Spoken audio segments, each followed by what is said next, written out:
What's upper, Dub Nation? That's my E40 voice. Rich here. Let's go Warriors. Looks like my shaving accident is 80% healed. Speaking of healed, just kidding. No, Buddy Hield is going to get the start tonight. Wiggins is out with that ankle. Draymond will also start. And for those of you new to the channel, welcome to the only high vibrational platform on the internet where you can actually watch an NBA game with other people who love to express gratitude for the game, for their players, the team that they're rooting for. We act like the 19th man on the squad. All the high vibrational people here with me, they're just like our friends where everybody knows your name, like that old sitcom Cheers. And with that, let me quickly share the screen in the back and let me send you a reminder of what this is all about. Here's Muni Long talking about what high vibrational means. And hating, like, all right, this might not go that far. I remember one time I had a moment in the studio where J.Cole was there, and I was just having a bad day, and I started just talking trash. I was talking to my other friend, Teron, and Cole came in the room, and within 2 minutes, he heard what we was talking about, and he got up and left. And I just remember being like, damn. What we say? Why did he do that? Yeah. But then I realized we wasn't on the we weren't on the same page. We weren't high vibrational, to cut that off short. Zach Zarba tonight.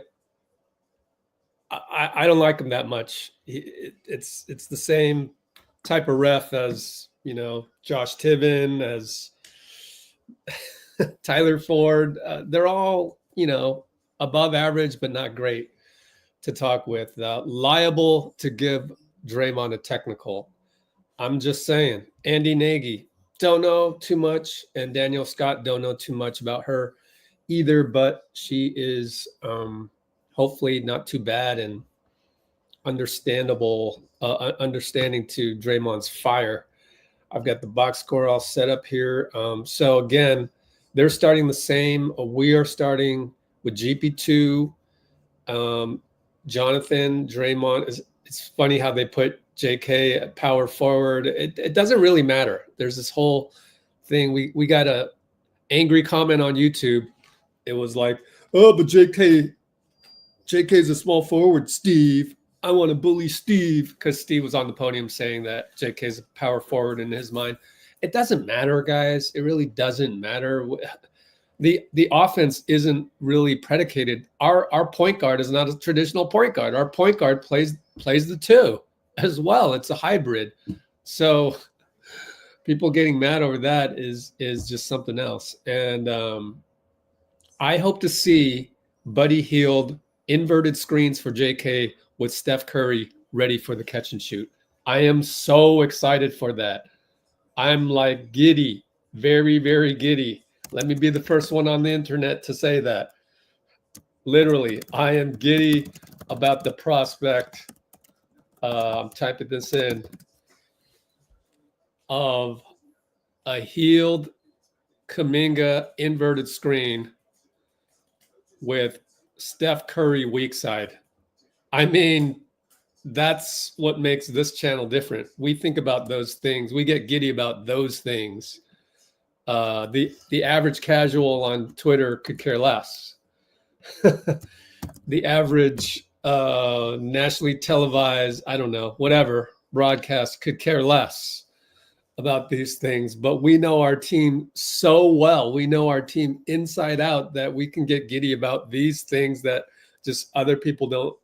It doesn't even occur to them, because we're excited about these little things that we notice. It's always the little things. Isn't it always the little things that you end up loving? Think about it. Think about it. It's always the little things that make you just so happy. Whether it's something your dad does, your mom does, your significant other, your daughter, your son, something that is so unique to them. Good to have Jasmine on early. Yay, but it's a Sunday evening. We just had the Niners destroy the Bears, which felt good. And I saw on our Discord server, which still is in beta, I just haven't had time. I'm doing some stuff outside of this platform that is very important, and therefore, some things like our Discord server will take a backseat for right now until I get to it. Once I get to it, oh boy, here's our Discord. Now we're going to tip off pretty soon, but I wanted to show you George Kittle. George Kittle. Where are you, my friend? Show yourself before it tips off, please. Probably not going to get there. I don't know. Somewhere around here. It's on the GSW feed because some of the local broadcasters are in Niners mode, obviously. George Kittle said, I told my guys not to go on Twitter. Do you know why? Because they want to get back all the people that said shit to them this past week. That's why. Good job, George. Tell them not to engage in hand-to-hand combat with zombies. It's not worth your time. That's low vibrational if there ever was low vibrational. All right, Rudy Gobert and Draymond will jump it. Very small chance of Draymond actually winning this. But Rudy lets him win it. I mean, Rudy didn't even try. What? Okay. Draymond wins tip. Steph, left side, pick and roll Draymond. Kick it to Jonathan. Yay, Jonathan attacked. Oh my God, he didn't settle. He didn't settle. Yes, yes, yes. J.K. didn't settle and attacked for the first bucket off Dray Steph PNR. Oh my God, unsung play immediately. Conley for three, hits it, of course. Everybody gets up to play the Warriors, even when we play halfway decent. Oh, did we just turn it over? I think we just turned it over. Oh, great. I didn't even get to see the play, but Randall and Steph. GP comes over, kick it to Conley again. Three ball, no good this time. Draymond said my bad on the... Oh, that's Draymond with the bad outlet? Golly, Dre. Come on, man. Right off the bat. He just can't help it. He literally can't help it.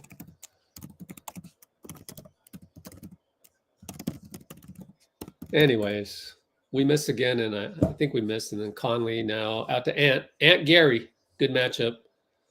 Ant. Triple teamed. Good closeout. Hield on Randall. Lets him go baseline. Draymond helps. Randall gets his own rebound. JK's there, and I think Buddy fouled him from behind. Try and watch the replay on the laptop here. Let me see.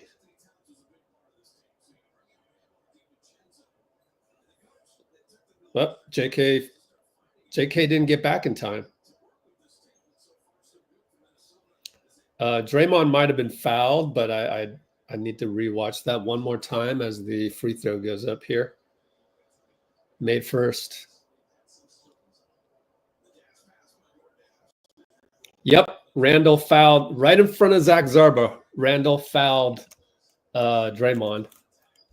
Zach Zarba, I told you, these guys can't be trusted.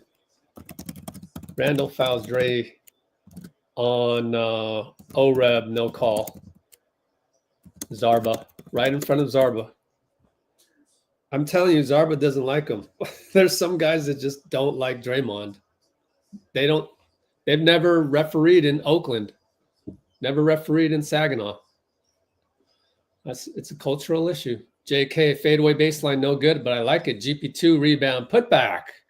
GP2. We're down 5-4 early. I like the shot.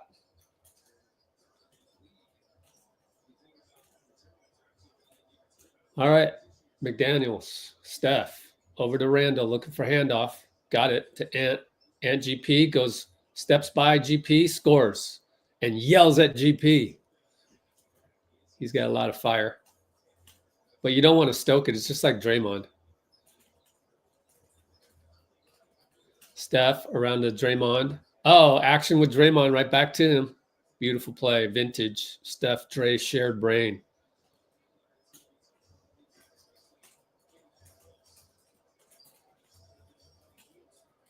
Three ball, McDaniels, brick.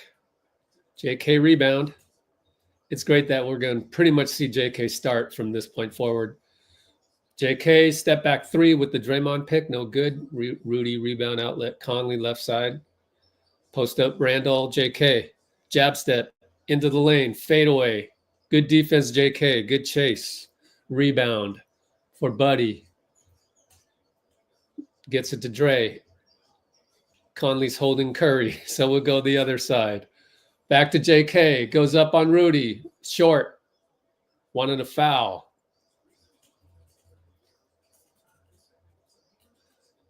And Conley, right side.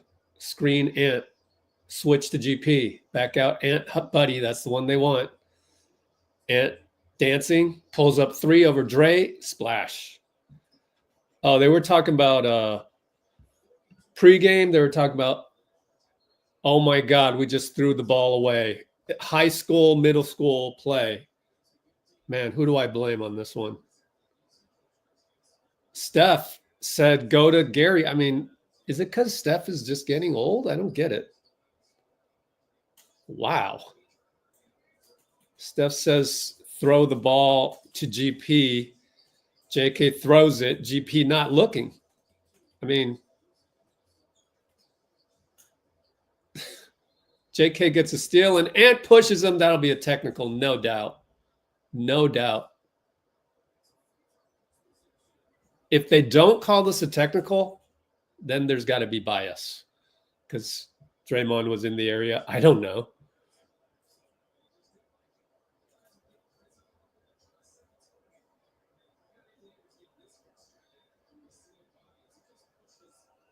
Yep, you have to tee that up.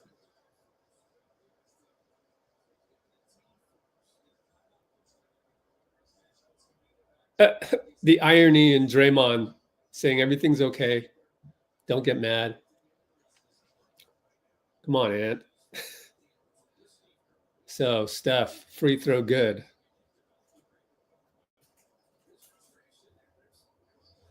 That's going to be, honestly, an unsung play right there. Oh, so Ant was mad at Draymond's defense.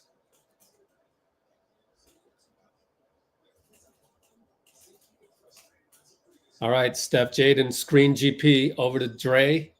Dray's got it, holds it, looking for some movement. He'll just attack Rudy. Rudy blocks it and then yells something at the other ref. Dangerous to be doing that, Draymond.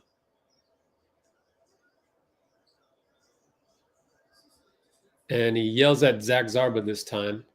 Be careful of the other dude. The other dude is a no-name ref, Andy Nagy. Be careful of that. Anyways, I guess there was a blocking foul on us. So Conley switch with Draymond. Steph chases back out Julius. Goes left on JK. JK sliding his feet. Oh my God, JK sliding his feet. Jaden McDaniels baseline air ball. Steph tips it to JK. JK spins in the lane, leaps, goes to GP back up top. Dangerous pass. Steph got it though. And then Steph throws it away again. Draymond tries his best. Come on, Steph. Good Lord. God. Bad screen GP. He's trying to do too much. Wow. I don't even remember what I was going to take notes about. Oh, JK moved his feet.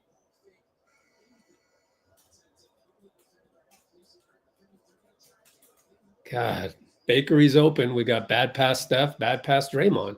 Moody will come in. GP comes out on the mistake.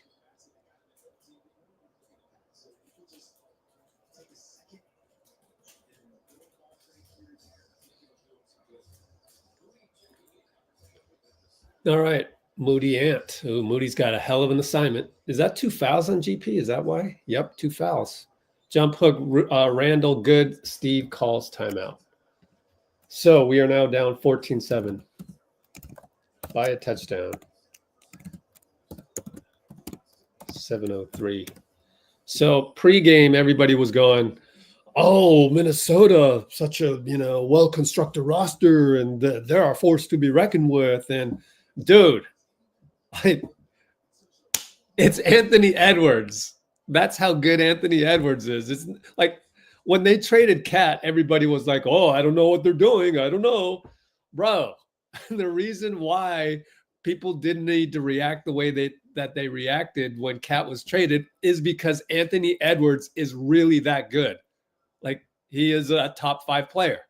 Like, we saw him do what he did the other night.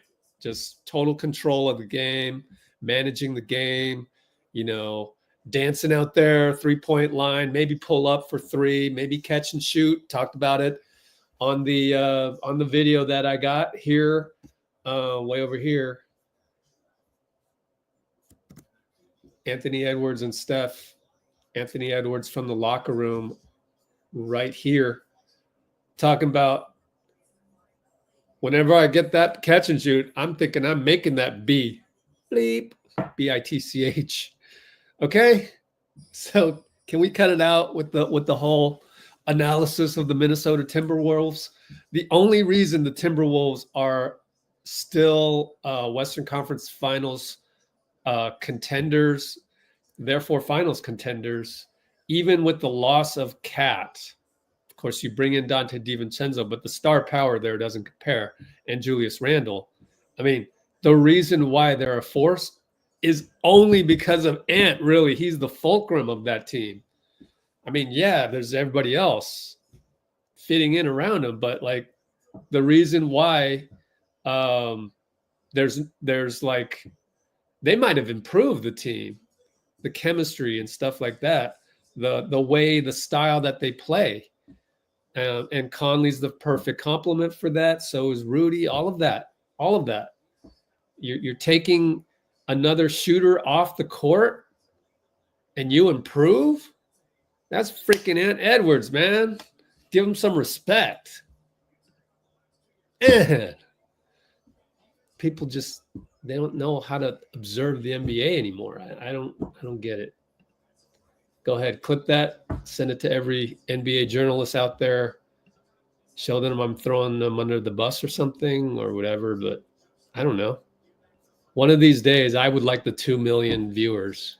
I would like the 2 million subscribers because I'm saying stuff that's plainly evident and is based on decades of experience. Running basketball leagues, playing on basketball leagues, being a GM, taking all-stars from my men's league to tournaments, all of that. Spending a decade with the Warriors at every practice. That's what I do. Steph on the catch and shoot.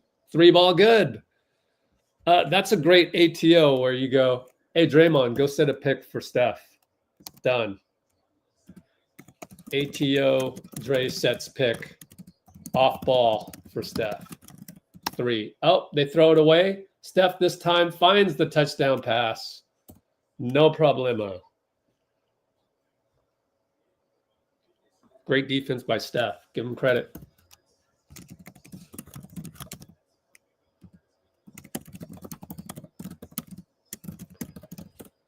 Edwards, left side.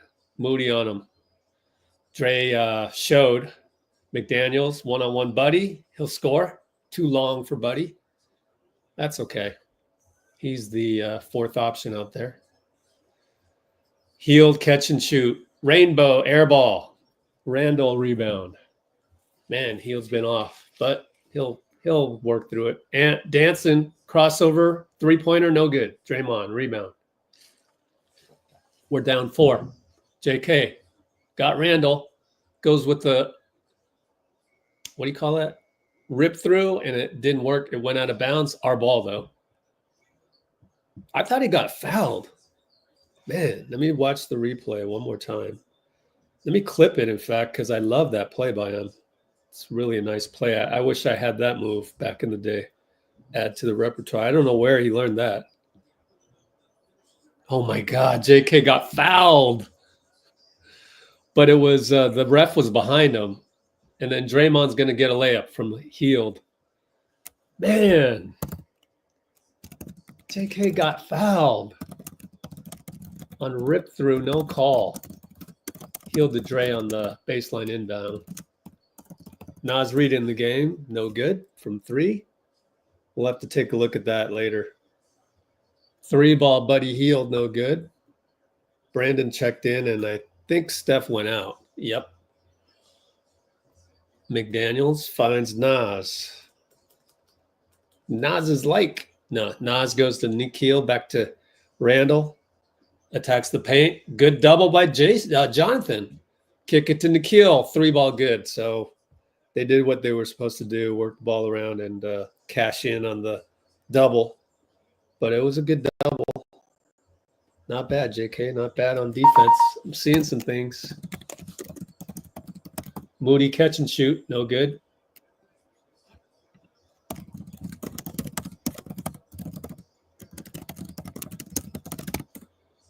All right. We got Ant and Buddy.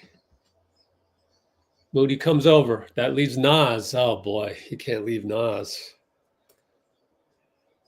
He's waiting to have he's waiting to eat. Let me watch the replay as Draymond sets the table for Moody. No hesitation. No good. I still didn't see the replay. And somehow we got the rebound. So Buddy over to Moody. Moody crossover, back down low. Draymond loses it. Naz falls down, luckily. Now we're 2-on-1. Moody scores at the buzzer even. Sometimes better to be lucky than good. 22-16, timeout 3:42. 22-16, timeout 3:42.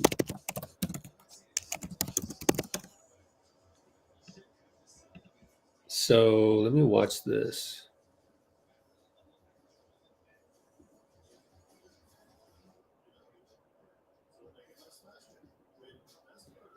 See, this is what infuriates me about some of the young players.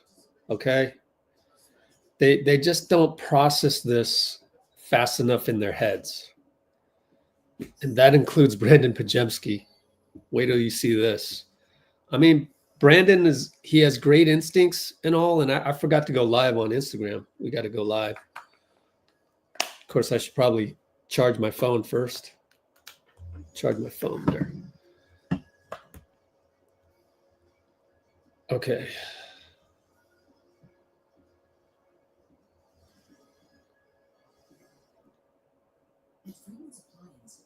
I forgot to go live on Instagram.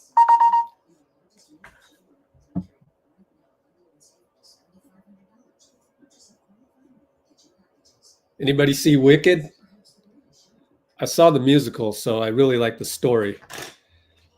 So I don't know if I want to be disappointed on the by the movie, but I heard the movie is actually good, even for people that have seen the musical. So let's go live on Instagram.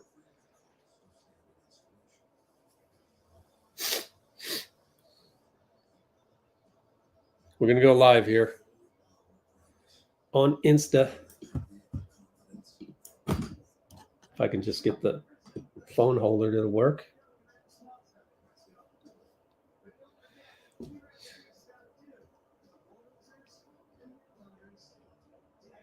Hey, Instagram. What's up, Dub Nation? All right, so we're at a timeout. We're going to do play-by-play like I always do. I just forgot to go live on Instagram, that's all. 22-16 Minnesota, 3:42 first quarter on YouTube, and the link is in the Instagram stories if you want to really engage in this and be able to see what I'm seeing. We're going to show my YouTube audience. We're going to show the YouTube audience the problem when Naz Reid is left open, and I'm gonna blame Brandon Pajemski here, but I think it's just a symptom of being a young player and just not calculating the odds while they happen. So YouTube can see what I'm doing here. We got Moody is gonna double team Anthony Edwards from the baseline. And then Brandon is covering two guys. Brandon is covering Julius Randle here and down by the wing, Naz Reid, you have to process that. Like, you have to know what are the percentages. Shade over to Naz. But I don't know. Are they teaching them something different? I don't know. But like, that's what I would teach. And to me, that's simple. But of course, I played for a long time. Not professionally, but at the highest level of amateur. Lindy Waters, catch and shoot 3. Brandon Pajemski, rebound. Moody took a look at the reload and then decided to drive. And that's where, just like my guy Eric G told, hit me up. That's what infuriates, not infuriates. All right, let's just call it hyperbole. That's what infuriates Steve Kerr and Steph Curry is Moses takes too long to make a decision. Like, if the catch and shoot wasn't there, you should have drove the moment you got the catch. And that's the problem. Drives after hesitating on the catch and shoot. And what happens? Ant comes back with a 3 or a long 2. So these mistakes, man. Youngsters. It's all the same across the board. The stuff that I get frustrated about with JK, same thing. Now we're stuck again with these non-Steph minutes. Kyle, late shot clock, hand grenade, fade away, blocked by Naz. Hand grenade. Those of you on Let's Go Warriors YouTube understand what that means. Kyle with the hand grenade shot clock violation. Or maybe you read my website a lot and you know what that means.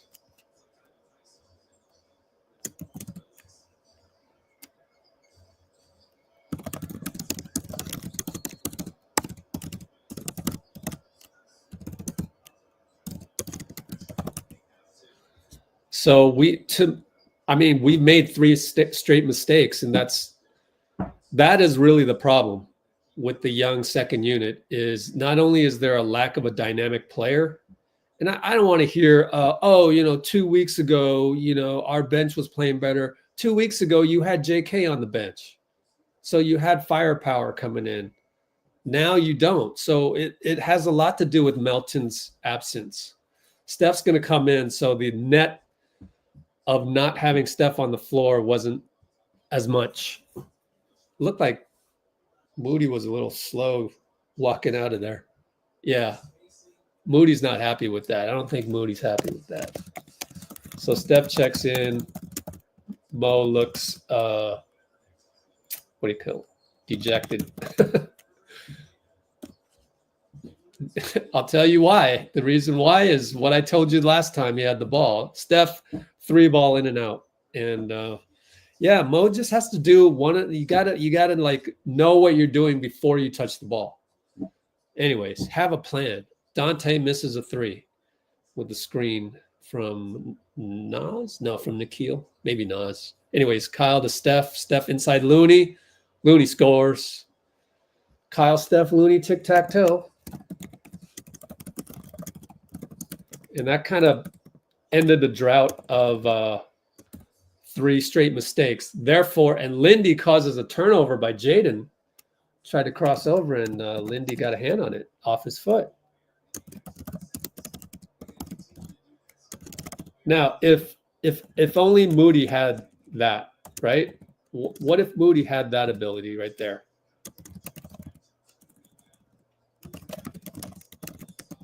But he was never taught that in his AAU career. All right, Steph push shot, no good, and but Dante couldn't come up with it. Our ball baseline. Normally, we would run the baseline inbound where either Wiggs or GP2 would catch the ball after the throw-in, but we're not going to do that this time. We go instead Steph, Looney, Kyle for 3, corner good.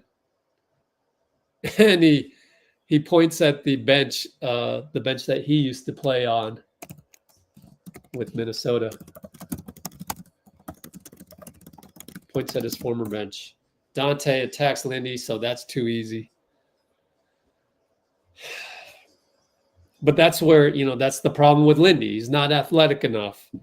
You do a ball fake on him, he can't come back. So everybody's got their small deficiencies that quite frankly, Melton didn't have that, right? Melton was athletic. Melton could recover from an up fake. So everybody's been whining about the 6 losses in 7 games, et cetera, et cetera. I mean, it's Melton, plain and simple. And Steph missed 2 games, and Draymond missed 1 game. Steph from 3, back rim, Lindy rebound.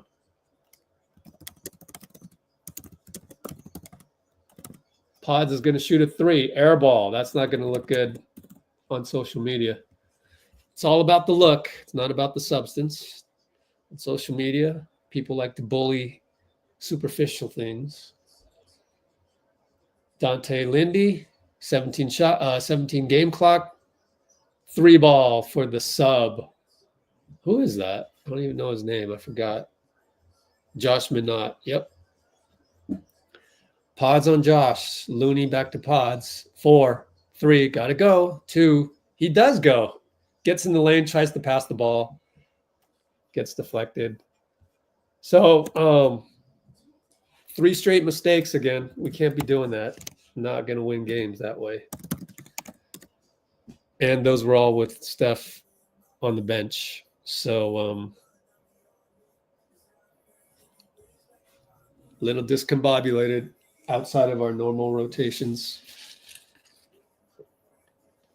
Let's take a look at comments while I grab some food here. I got some popcorn waiting for me. Excuse me. Made a mess. Man, I got popcorn all over the floor. Won't have time to clean tomorrow either. All right.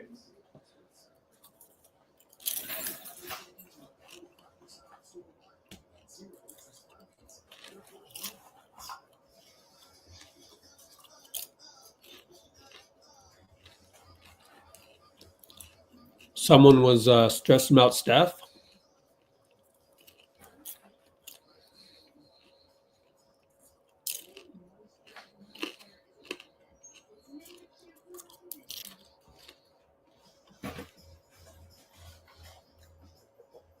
Oh,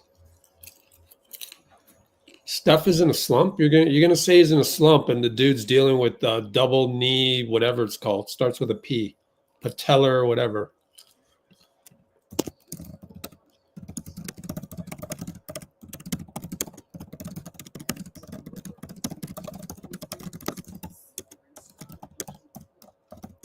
Wow. Delete. Where are my blue wrenches? Just delete that shit. Come on. That's on you. So Rich 1, blue wrench is nothing. Come on now. You know to delete that crap. We don't Muni Long, right? J.Cole. We have our room. Someone steps in the room, brings in some negative energy. Delete that energy. So easy.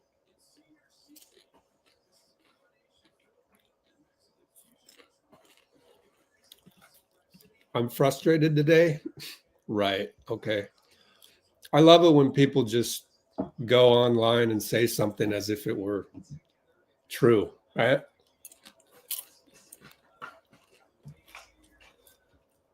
Maybe I'm just a little bit passionate about my team when everybody else is giving up on them. Think about that. Maybe use your words better. Again, the words. Work it to Dante. 3 ball with the off-ball screen from Rudy. No good. GP's back in there. I think we got our starters back in. Yep. Don't be saying, well, I'm frustrated when I'm not. Making stuff up. I don't like it when people make stuff up, especially about me, especially online. Buddy Hield, catch and shoot 3. But I shouldn't give you the attention because now you think I care about that. But that makes me remember anime might be a problem tonight. I don't know. Rudy gets a dunk. We kind of just shifted over. Yeah, that's an anti-blitz play on the Rudy dunk, by the way. They know our scheme, so they go against it. Steph hit a layup after that, though, so that was nice. McDaniels, fadeaway, no good. GP all over that.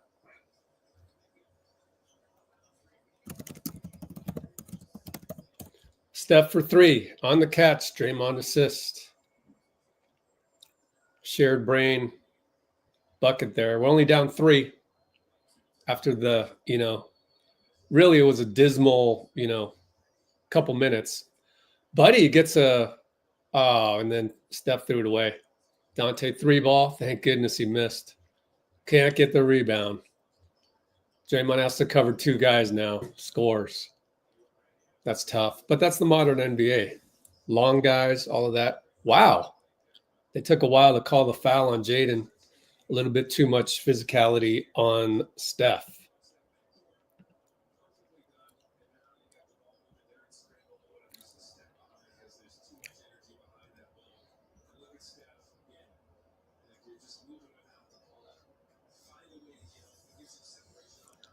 Steph pulls up on 3. Good. All right, he's focused. He heard chill guy.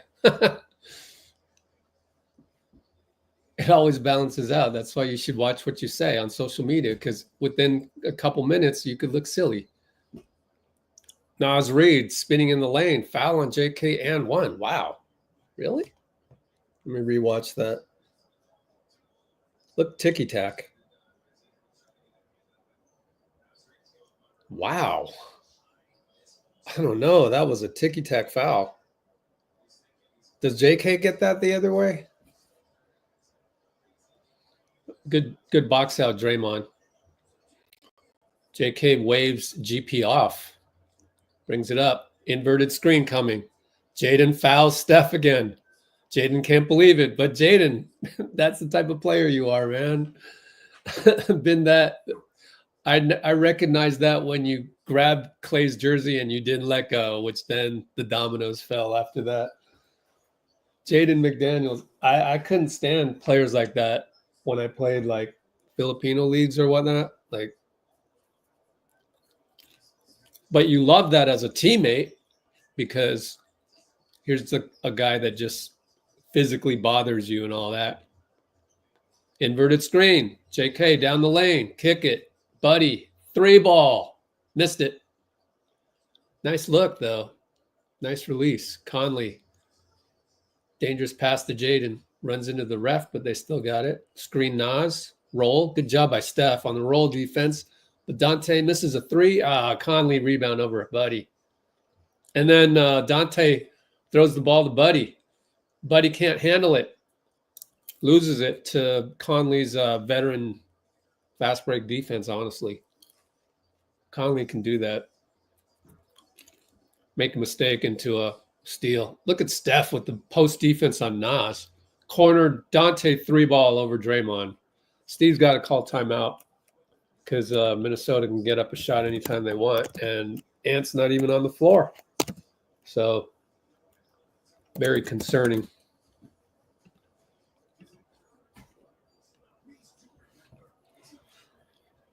So a bunch of turnovers. Let me look at the play-by-play one more time. So look at what those turnovers were actually.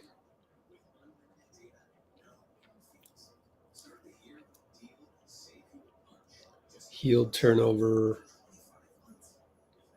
Draymond had a bad pass.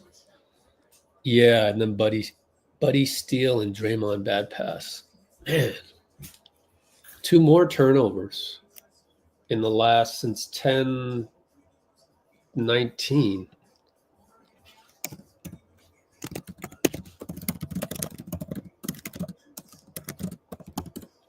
Bakery's open. And then 9:07. So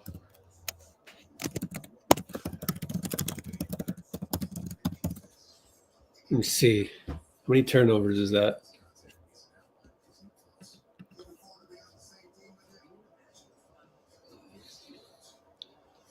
Wow. They've only got 4. 4, 5, 6 turnovers already. And we still have 8:46 to go. 6 turnovers. So that translated into like 12, maybe 16, at that rate. Not too good.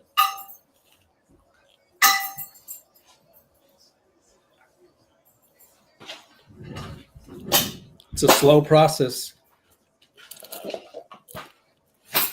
On paper, you think a guy, you tell him to stop turning it over and play more conservative. You'd think he can change it overnight. He just can't. So, guys like Draymond are just going to perennially have 2 turnovers a game, and it just incrementally improves here and there.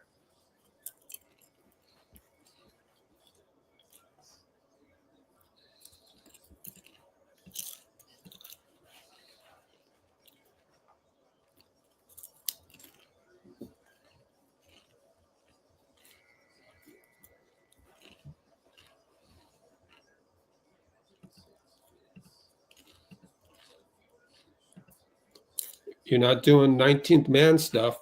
Try to be a teammate here. A lot of non-teammate comments. A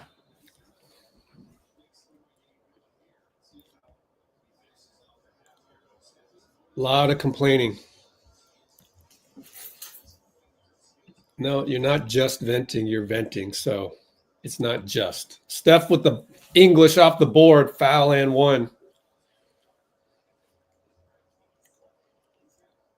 Just GOAT style right there. Yep, just GOAT style. Turn the corner. I'm okay with anybody just, if you complain and a blue wrench, just delete it. Muni Long here. On the same frequency. He not on that complaining. I'm going to leave it here until we stop complaining.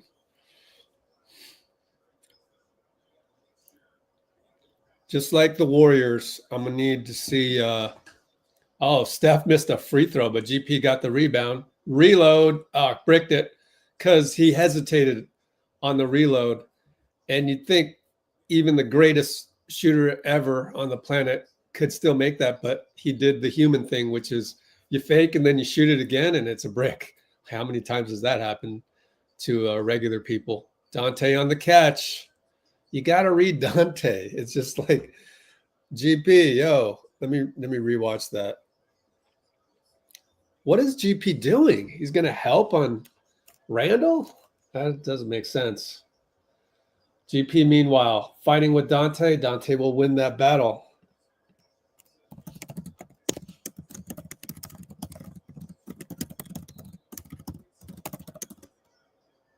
We got a foul on GP. Well, Dante is winning the battle against GP so far. You got to win your matchup. But as I said, every time GP checks in, he'll do one brain fart and then 3 or 4 wonderful plays. So the brain fart was shading over on Randall. Who cares if Randall drives, honestly? Like, I don't know. It's just not as deadly as Dante on the catch and shoot. Randall for 3 over JK. Missed it. Finally came down to earth. Somebody on Minnesota. Lindy to Looney to Lindy. Back to Looney. Inside. Short. No good. Got to hit those. Only down 8, though. Randall brings it up. JK. Dante screen. BP blitzes. Good job. And stays in front. Re-switch. Dante for 3. Air ball. And our ball. Luckily, Nikhil couldn't get it against Lindy. Sub. And Edwards back in the game. Oh, boy.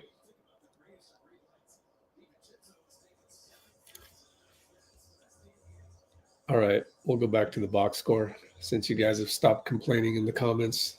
Thank you. Jonathan gets downhill. Rudy blocks it. You gotta go up against Rudy with the plan. Lindy for 3, no good, but Looney tracks it. Handoff Buddy. Back to Looney. Oh, finished that, but he kicks it to BP. Back to Hield. 6, 5. BP for 3. Hits it. Better hit that. Looney should have shot that first one. But anyways, BP hit a 3 on the late work. Good working of the ball around. All right, Ant and Lindy, 620, 619, 618, down 5. Ant throws it to Buddy. Buddy's going to back it out to JK. Attack! Oh, my God. There we go again. He had Dante, lefty. You better hit that. Air ball on the free throw. Back to Looney, back to Lindy. Lindy finds Buddy. 3 ball. Better to be lucky than good.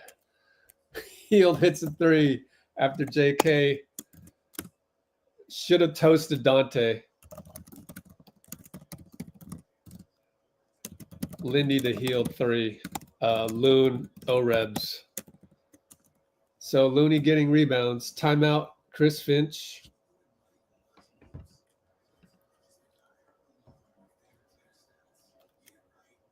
(42, 45, 58).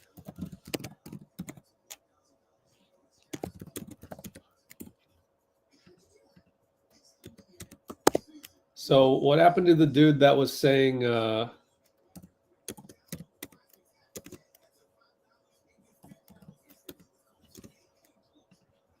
guess he left.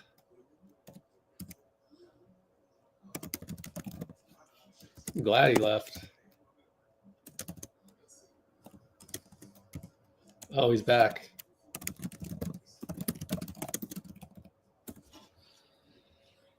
Oh, man. Social media makes you look so bad.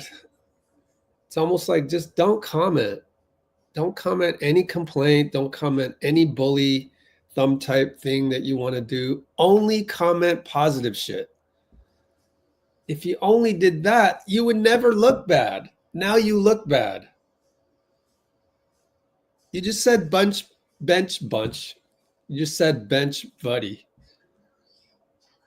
Man, what kind of teammate are you? If I picked you up on my men's rec league team, how would you act?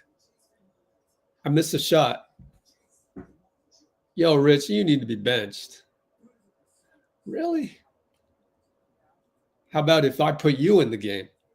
You miss a shot. Take you out right after that? Man, you gotta like try, like real life examples. Like actually go play basketball. That would increase your IQ like tremendously, rather than just saying all these complaining things that end up making you look bad. So not only do you look bad in your evaluation of Buddy, but all of us are thinking, oh, geez, what's that dude dealing with? Why is he so pissy, right? Why is he a Debbie Downer, right? Like, you don't want to be that person. It came out with the alternate logo. Damn, hey, Cholo, is that close to our logo that we came up with? Man, I haven't looked at it in so long. Where did I save it? I don't even know where I saved it. Search on LGV. Nope. Ah, crap. Oh, it must be in the email somewhere.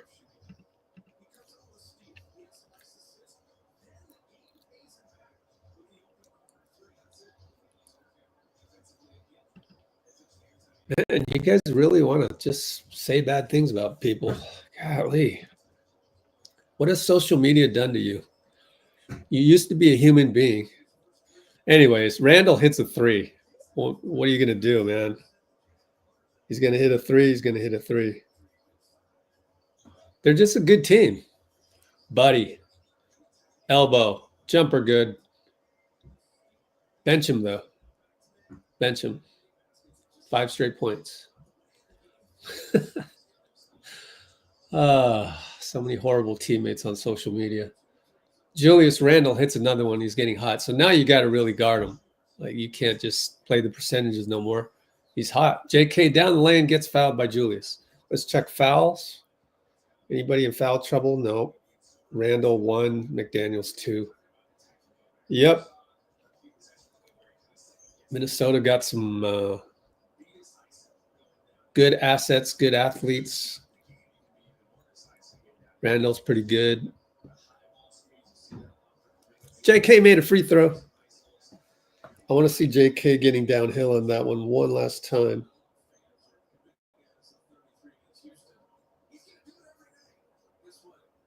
Hope he makes the second. Let's see. Oh my gosh, J.K. hit 2 free throws. Yeah, it was a screen from Looney. Man, all he needs is just one little screen. And then bam. But it has to be in the flow. Lindy causes a turnover on Randall. Oh my goodness. Wow, Lindy. Oh dear.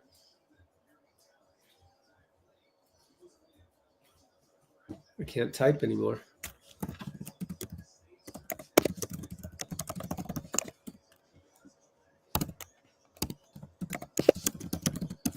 Looney. Oh, can't hit on the layup. Why does my thing always go out? Oh, Reed and Minot got mixed up. Turnover.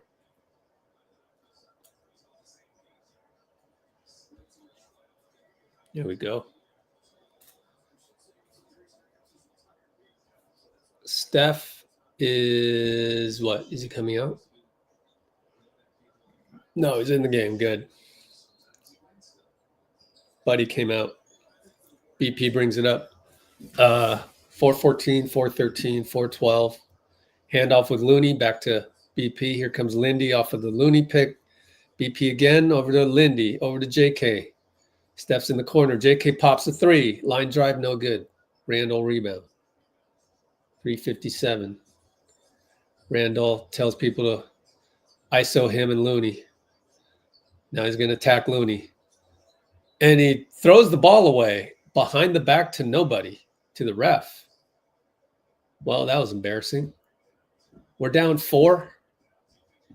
And Minnesota's not been on point lately, even though Ant checked in a while ago. I don't even know that Ant's touched the ball since he came in. Oddly. So they're going through a weird period. Steph and Dray pick and roll. Looney sets a pick. Open for 3. Over Randall. The back rimmed it.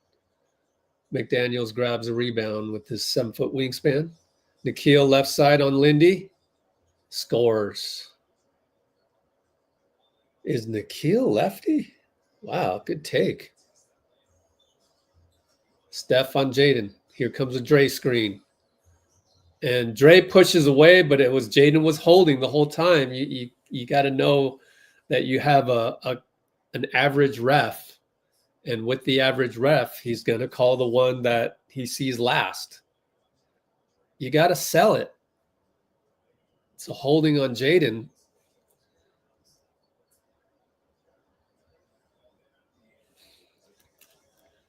That's just, Dre's never been good at selling calls. He just plays awesome defense. Anyways, they miss and Steph gets a rebound. Now Steph down the lane against Ant, gets pushed, no call. Okay, Zarba called one. Ant says review it. Okay, whatever, Ant. Please review it. Please do. Because it's definitely a push in the back on you. Yep. Very, very easy call. So they're going to waste a challenge? Really? They're going to waste the challenge. Fine. Go right ahead.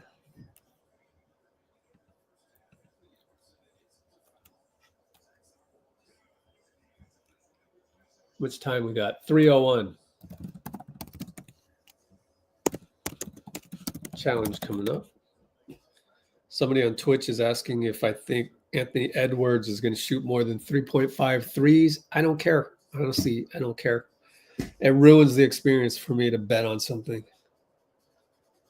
I'm the contrarian on the internet. All of this stuff, I don't care, which means I'm never going to get any gambling revenue. Oops. It's all good. Somehow I'll survive. I trust in the universe to do what I think is right. And that is to enjoy the game for the sake of the game, not for the sake of money.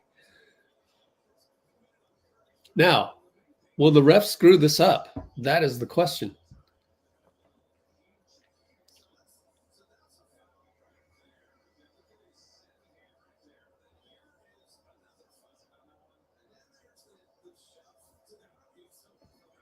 Yep. Should be the easiest challenge to deny ever.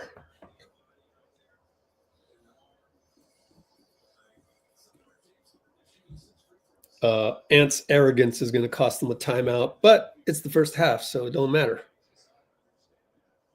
They can't challenge later, though, so it does matter.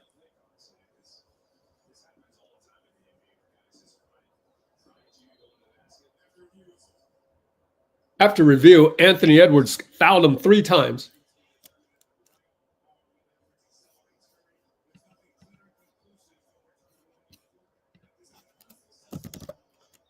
Just tell the truth. After review, we saw Ant foul Steph 3 times. So STFU, no.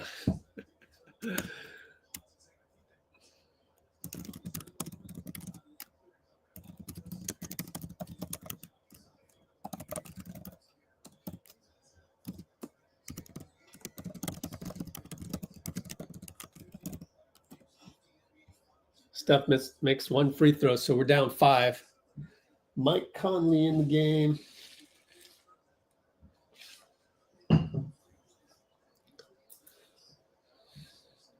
Man, if Minnesota goes on another playoff run, does Conley get into the Hall of Fame, or how's that work? Anyway, Julius Randle goes the Ant foul on Draymond. Ant is wincing in pain, so something happened. Don't forget, Conley had a brilliant college career too. So you're talking basketball Hall of Fame. Man, I don't know about that, but Dray was moving, and Dray's not the most athletic guy out there, so he would probably lose a challenge.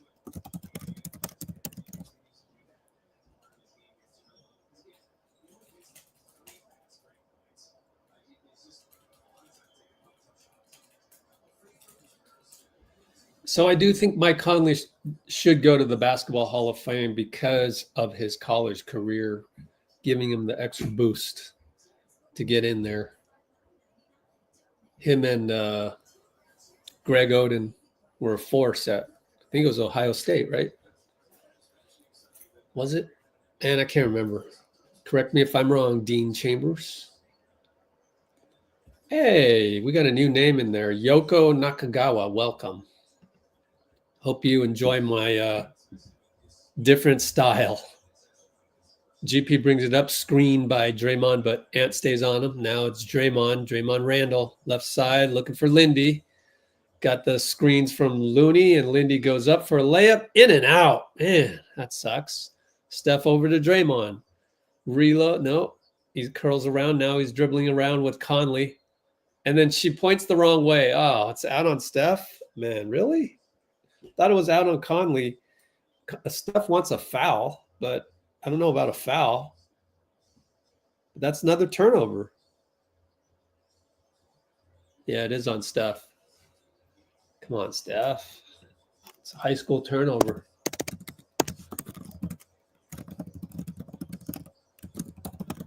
Three ball Randall. No good. Rudy goes over the back of Lindy. No call, but I don't know what's going on. GP was behind him. Rudy wanted a foul? Really? He's complaining for a foul. Let me watch the replay.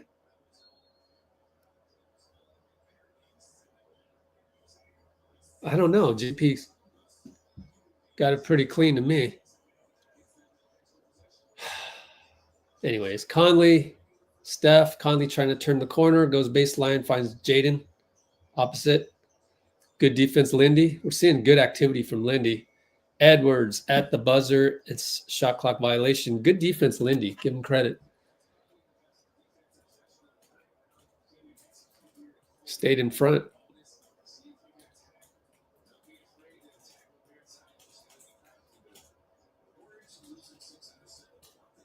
Down by 6, 148 in the half. GP over to Lindy. Lindy and Conley. All right, where's Steph? It's probably guarded by Jaden in the corner, huh? Yep. Draymond with the Looney pick into the nail, back to Looney. Mid-post, dribbles back out. 9 on the shot clock, over to Steph on the screen. On the handoff, I mean. Looks at a fadeaway 2, but goes to Gary for 3. Bricked it. Gary's trying to sneak onto Ant. Randall gets it over the timeline. 116, 115, 114. We're down by 6. Randall and Lindy. Wants the ISO. Goes strong left. Goes corner Jaden. Draymond's there. Post up Rudy against Steph. Looney's there. And Looney steals it. Wow. They had the advantage and Looney stole it. Great defense with GP there. And then a great handoff. Draymond, Steph. Jaden throws his hands up after the splash. Like, where's my help?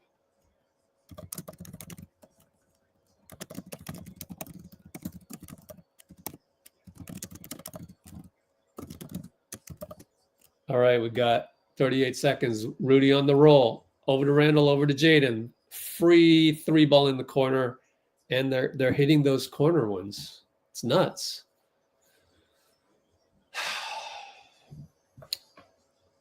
So we got 28 seconds left. So that's what happens when you blitz Ant. Corner 3 from the blitz.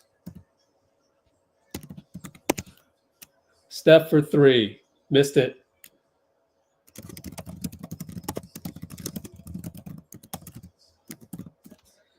Nine, 8, 7, 6, 5. Take foul by Lindy. Draymond's going to go talk to the bench, and I'll bet you he's saying, yo, can we stop blitzing Ant?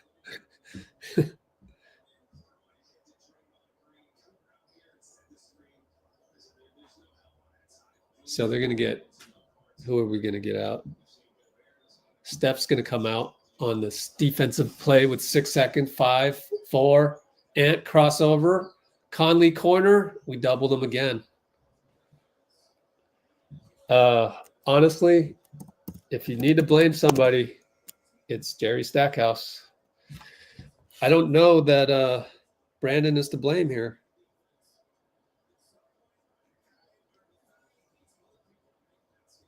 I'm looking at Brandon's body language.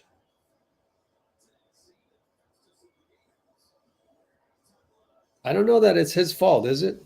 I mean, is the game plan to double Ant? It's either Brandon or Jerry's fault if we want to blame somebody.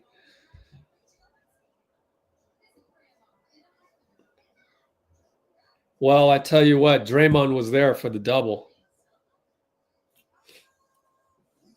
I don't know. Conley corner 3 buzzer.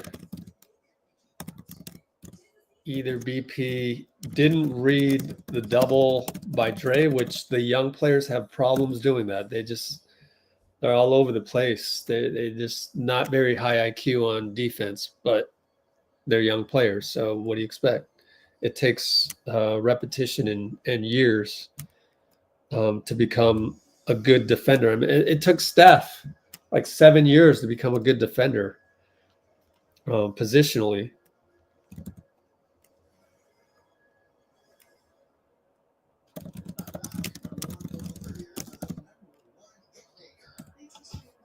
So Ant was basically triple teamed on that one. And we're going to go into halftime with a 9-point deficit.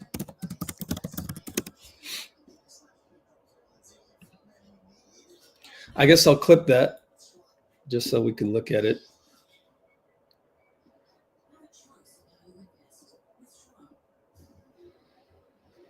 It looked like BP said it was his bad at the end of it. And maybe this time when I look at it with you, maybe I'll check the bench to see if Jerry Stackhouse is pissed or not.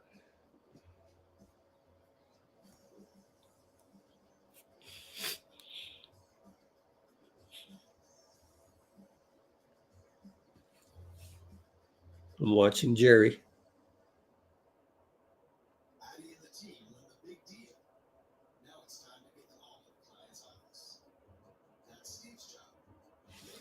No reaction. Man, so I don't know who to assign the blame to because that's what you guys want me to do, right? But the truth of the matter is there's probably a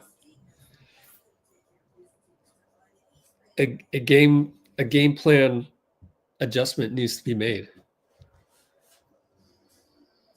Either you double ant or you don't. Again, I don't think Jerry Stackhouse likes zone, but I would just throw it in there every now and then if they're, you know, they make a three that looked like a weird three that they made, just to throw them off, and then I turn the zone off. Just use it real quick as a changeup. But that's me, and they haven't done that all year. Therefore, I don't see that happening. But when it seems like our defense is in a rut, that's when, and we don't have Melton, and we don't have Wiggs. So it's not like we have our best defensive players out there today. So it's going to be tough. You would like to see Spencer out there. I mean, I don't know about these rotation solutions, right? Like, it always goes to some rotation thing that people on social media want to throw Steve under the bus for. How about just a game plan adjustment? And how about not throw the ball to the other team 5 times between Steph and Draymond? Buddy only has 1 turnover. Jonathan 1, Gary 1. So again, the turnovers, take a wild guess. It's always Steph and Dray. So like, I think they could play better, honestly, and not throw the ball to the other team. Now, Minnesota getting open threes. Now that I think is a game plan adjustment that we'll just have to make. Filipino Heritage Night. Manny Pacquiao's in the house, according to Danny Emmerman.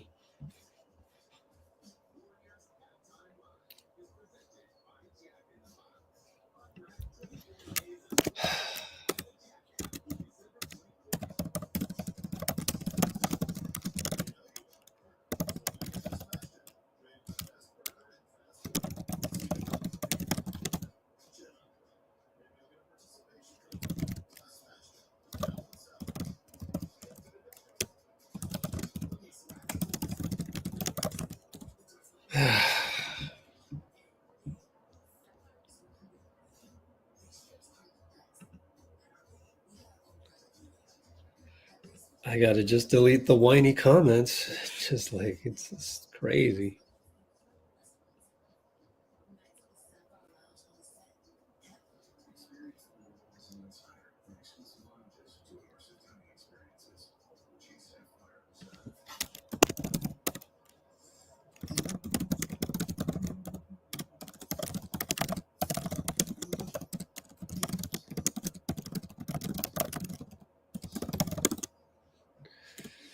I'm all good with people going, to be fair, Steph is getting guarded like crazy out there.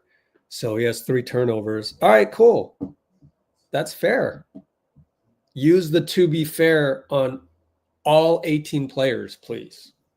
That's what I try and preach out here. But you guys want to blame Steve for everything, blame Brandon Pajemski for everything. Why? Because they look like you can bully them because it's social media and it's anonymous. So like, nobody ever throws Jerry Stackhouse under the bus. Why? Because he looks fierce. It's superficial. Bullying is superficial. You only bully the people you think can't defend themselves. For some reason, you look at Jerry Stackhouse, you think he can defend himself, even though he's not seeing you thumb type whatever it is that's you're thumb typing. It's human nature. Stop doing that. You're like addicted to those things. Like, just be nice all around. Just be nice.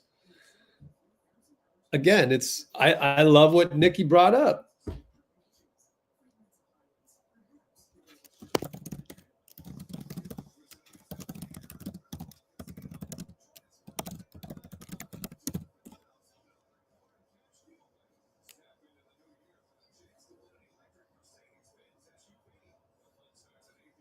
All right, Coach Dubs.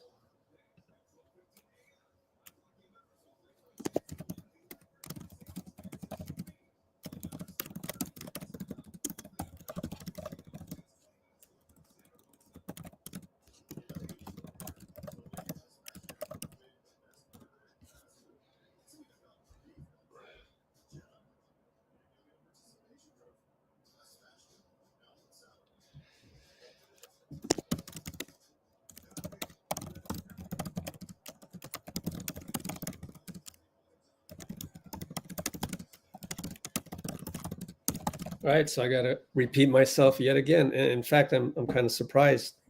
Dean Chambers, those corner threes are driving me wild. I mean, look, that is a game plan thing. That again, looking at the last play, which we'll look at on YouTube, right? Let's look at it on YouTube. I hope I hit stop on the record.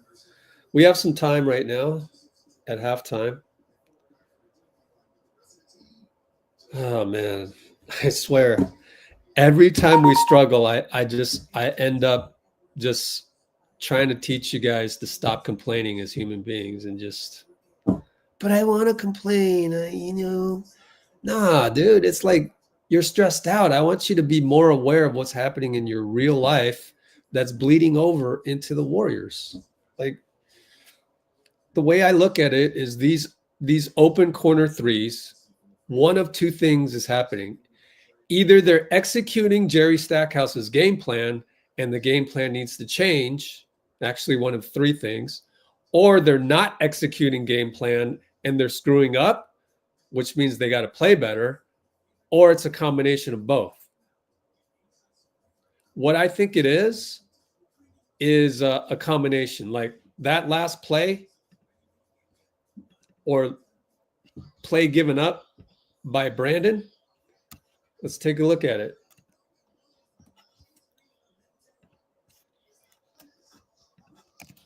Again, if you're on Instagram and you want to really participate in this stuff, you got to go on YouTube. I'm providing the play-by-play anyway, so hope that's a bonus for you guys. So analyzing the Conley three. Let's take a look. Stop screen, present, share screen.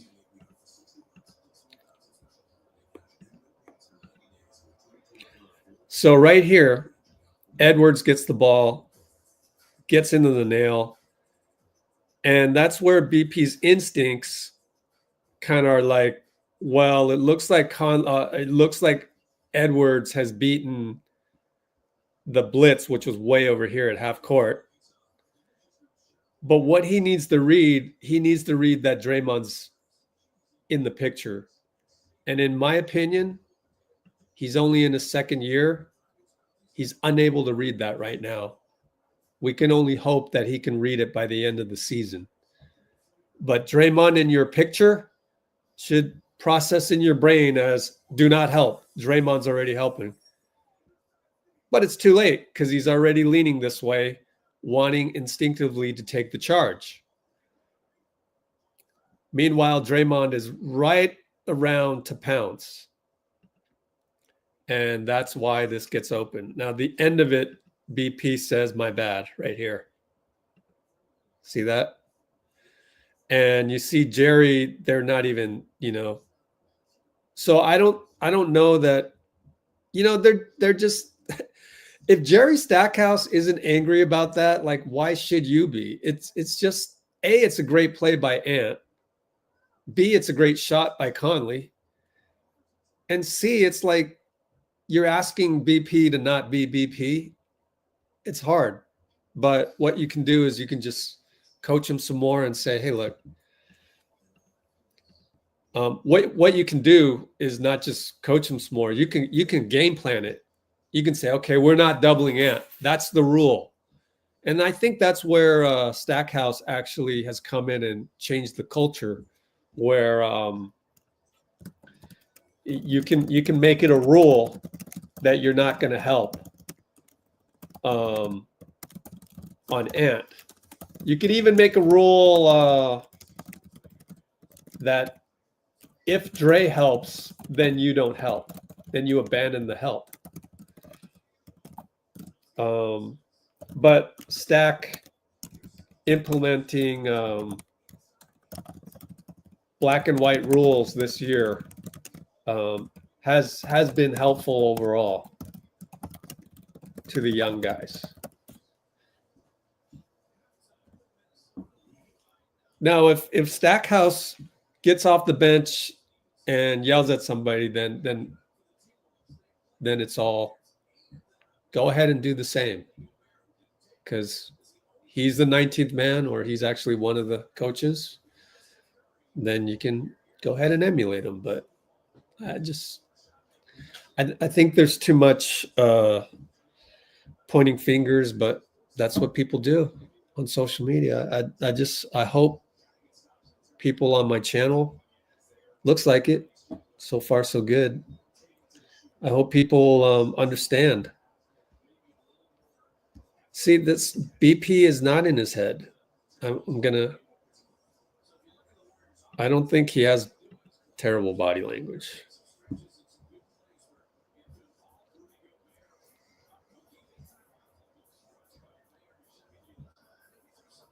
Oh, thanks, Reggie. Look at that comment. Well, it's called emotional regulation, and I have practiced how to go back to gratitude over and over again. So it takes practice.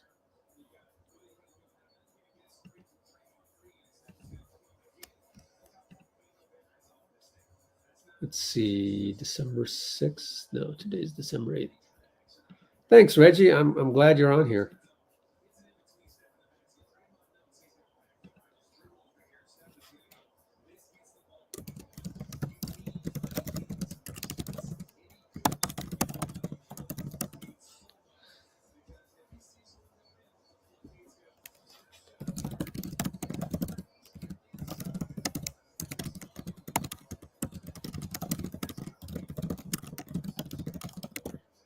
Okay.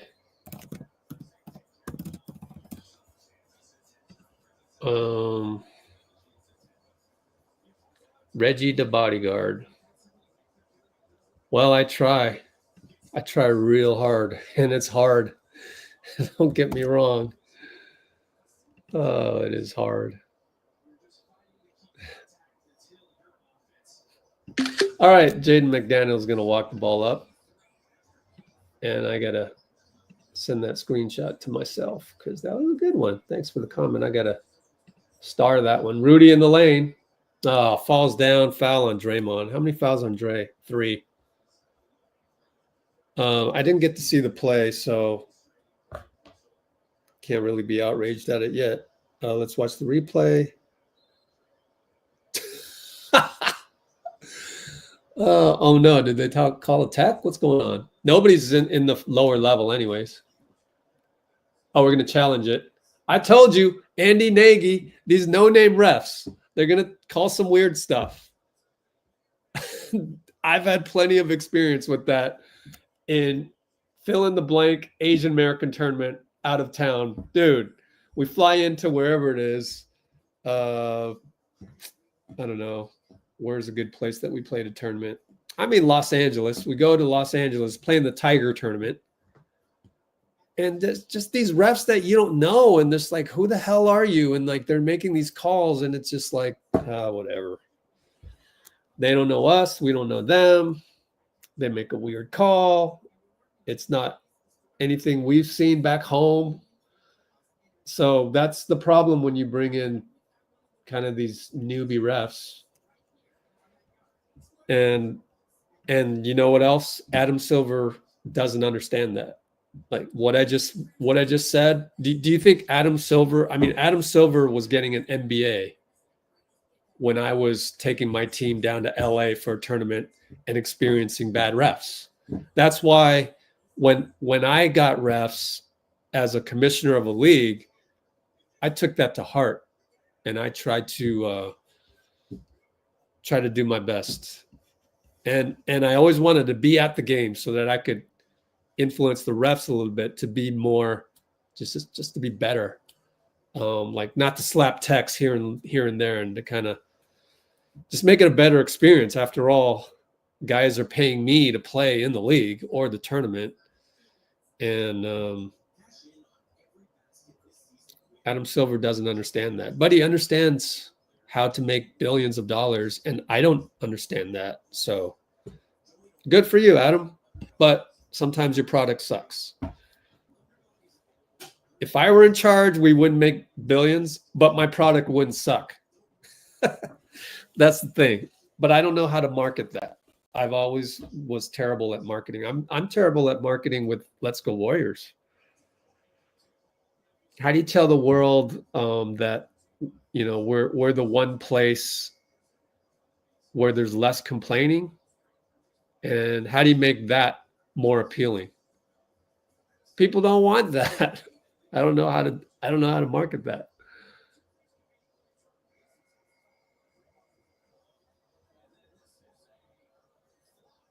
Man, that should be a flop. Yeah.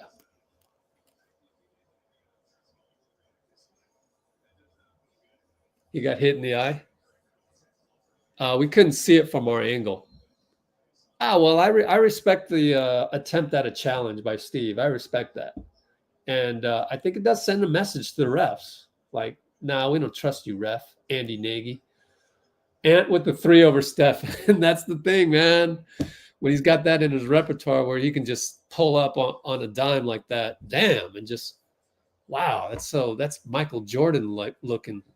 J.K. on the, nice stop and pop against Julius.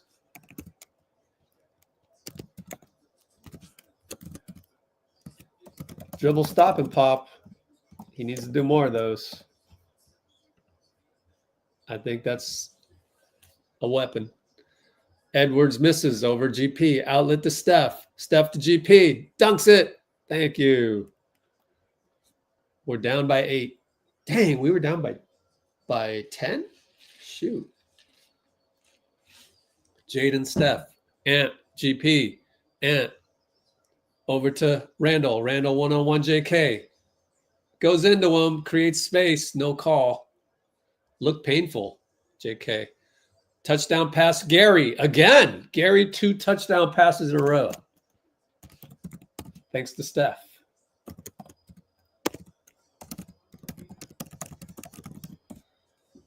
Conley. Out to Jaden. Out to Randall. Randall wants to attack Hield from the elbow. Draymond shifts over. We're on our heels again. Edwards for 3. Got it. Splash. Didn't even hit rim. I mean, what are you going to do?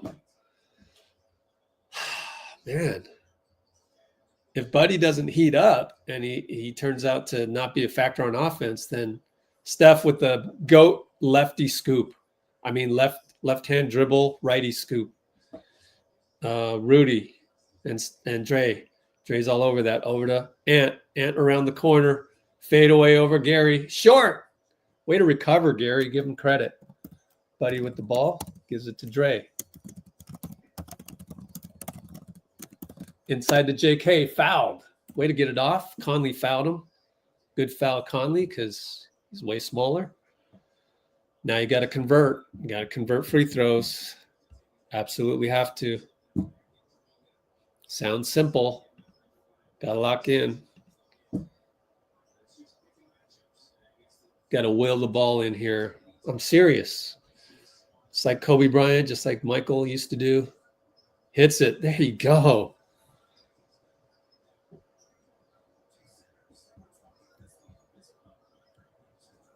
Maybe you watched the last 2 lives and took my advice. Maybe not. I don't know. My advice was to copy Steph on the free throw line. 1 dribble, missed it. So Copied the one dribble, but yeah, I would copy it to the T.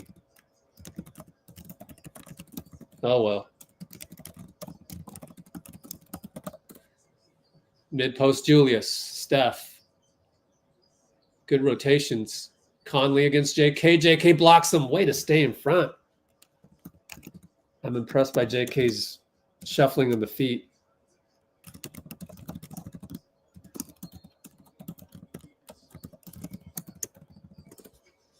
Inside Rudy over Steph. No good. Too hard. Buddy rebound. Stays in the middle. Drives. Bye-bye, Rudy. Blocked off the board. That was, I don't think that was going in, but thanks. Rudy with the instinctual response. I don't think that was going in. But how could Rudy know? It's already, that looked off, but who cares? Count it. Wow. Ant with the illegal screen on Steph, not called. Totally moving. Over to corner, Randall, over to Jaden, over to Conley corner. GP with the close, Conley hits it anyways. So let me rewatch and see where we got on our heels. Yeah. Again, it was the pinch by Draymond on Ant, and then we're on our heels. JK for three, splash it. JK playing well. No hesitation. 8-19, 8-18, 8-17. Down 6 we are. Conley, Steph. Switch. Nope, Conley's going to shoot the three. Bricked it. Moving screen on Rudy. Yay, they finally called something like that. Great job by Steph, again, positionally and like somewhat selling the pick. And Buddy hits a 3-and-1. I look up and Buddy hits a 3-and-1 against Conley.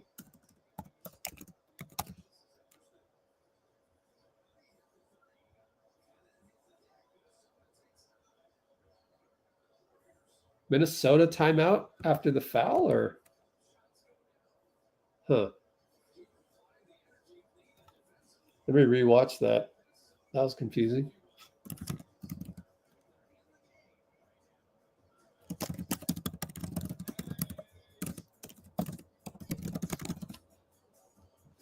So the note that I wanted to make was Steph sold it very well, You gotta sell that moving screen. So that's some good sequences of defense. Yeah, the camera angle didn't have it. Okay, Buddy wanted a landing spot foul. He didn't get it. What? Looked like a foul on Conley. 8:07 down by 3.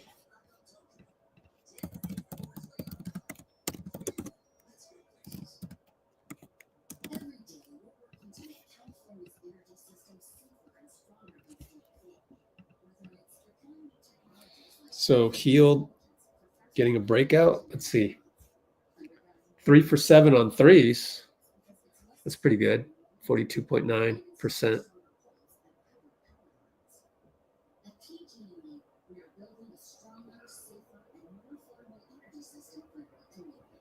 Molfire.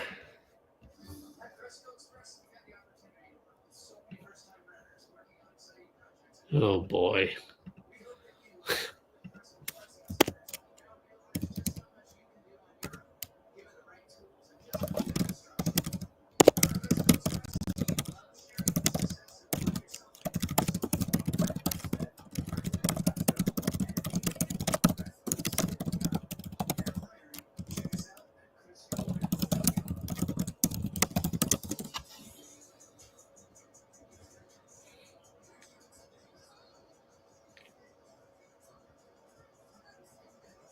Yeah, we got to get Coach Dubs on the coaching staff, huh?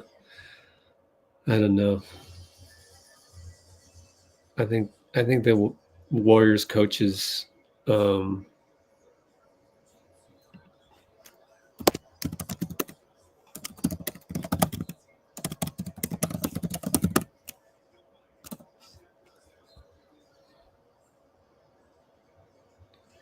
be Phil Jackson, you'd be Zen though? I like Yoko, man. Yoko thumb types good stuff. So you're Zen, or are you more I don't know, Jerry Stackhouse? Okay, full court press. Token pressured by Buddy. He'll back off. Steph meets Conley. I eat popcorn. Conley way out there. Rudy screen. Rudy roll. Dray's there. Randall up top. J.K. on him. Stay in front. Stay in front. He stays in front. He's going to post him up. He's going to fade away. Brick. Great defense, J.K. Man, his defense has improved. Steph looks up and he gets it inside. Over to J.K. Hesitates. Gets it to Buddy. 3-ball good. Splash in the face of the two guys that threw Buddy under the bus today.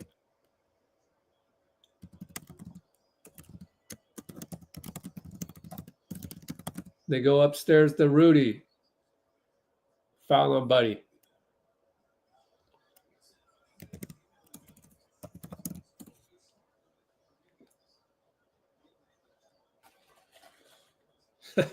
Love Buddy's energy. Tie ball game. Side out. 2-team fouls. Buddy has 16 points. 4 for 8 on threes, right? Yeah. Him and Steph, 4 for 9. Steph is 4 for 9. So 8 for 17. Wow. Ant. Corner Conley with Steph. Rudy back to Conley. 3-ball. Draymond fouls him. And it's Nagy calling the foul again. Let's watch the replay. We love Andy Nagy. If this is not a foul, then my theory is correct. Dang, my stream is so far behind because I was looking at other stuff earlier.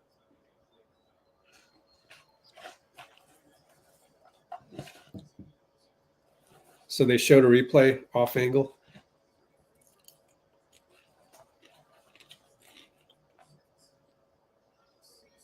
Yep. You got to do the flyby. Can't do the fly in. Draymond says, my bad is Zach Zarba. After probably looking at the replay.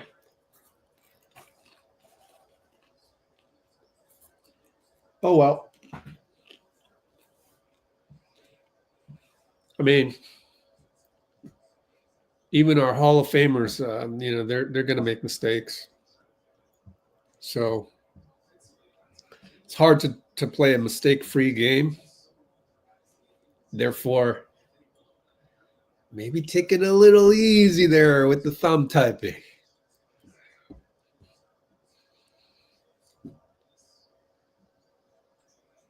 Conley makes, what, 3 of them? Yep. Down by 3. Got a lot of game left, though. 7:07, 7:06, 7:05, third quarter. Steph, Buddy, Looney left side, Rudy on him. GP's going to post up Ant. We're going to get Steph around the curl. Ant doubles him. Ant switches onto him. Over to J.K. trying to get downhill. Yeah, fadeaway 2. Yeah, J.K. Yes, sir. Taking my advice. The dribble, stop, and pop. I should have wrote it on the article. I just didn't have time. I'm doing so much stuff off the court or after live streams. But that would have cemented it. But I did say it in the game. Jaden for 3. Hey, he came back down to earth. What's his percentage today?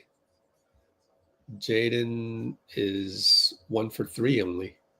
Steph, fouled by Jaden. Tripped up. He can't believe it, but dude, he got the step and he got in front of you and you ended up tripping him. And then's the breaks. Steph should get that call. James Harden gets that call every game. LeBron gets that call. Steph with the standard sit down at 6-minute sub. So will we survive? J.K. in the lane, fade away. Good again. He stopped and popped again and did a spin.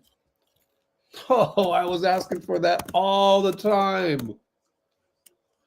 Ant will go down the lane and score, or down the right lane.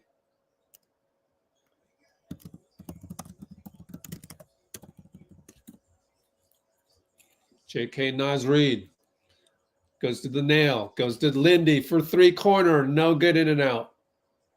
Looney. Nope, out on Looney. We got to survive since the 6:15 mark. So far we have.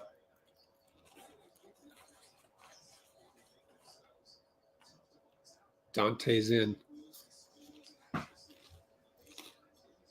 Ant against J.K. Calls thumbs up, which is a Nikhil screen. J.K. helps. Oh, J.K. causes a steal. Here comes Lindy. Buddy for 3. Got it. Splash, buddy. That was pretty. How it sailed in the air like that.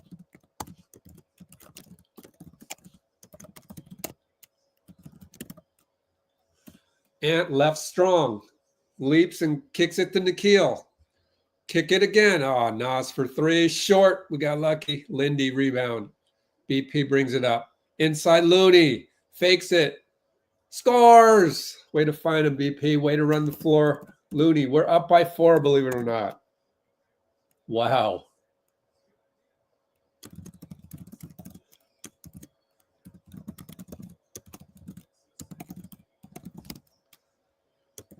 And for the hero 3. Got it. Splash. Didn't even hit rim. Jeez, this guy is locked in on those threes. You know, he likes playing the Warriors, obviously. Play the Warriors, you get up for it. Inverted screen Hield. Doesn't really happen. BP now. And J.K. goes right hand to Nas. To Hield for 3. Corner, no good. Good job beating Nas off the dribble, though. That was interesting play where they had Hield, then BP. Ant, nail, fadeaway, swish. This guy is an MVP candidate, man. Timeout, J.K. Uh-oh, yelled something at Danielle. Danielle didn't like it on the timeout. What could he be mad at? Oh, Naz Reid bumped him. That's what he's mad at. On the Anthony Edwards 2-ball, Nas just crashing the boards and hit J.K. really hard. I hope he's able to communicate that to Danielle.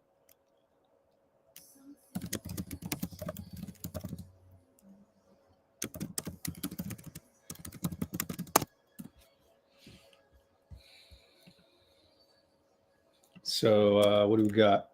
Minnesota up by 1. We got a great game. I'm telling you, man, we're this close to turning the corner and finding that identity that we need to find. I like the inverted screens by Hield, then BP, or what have you.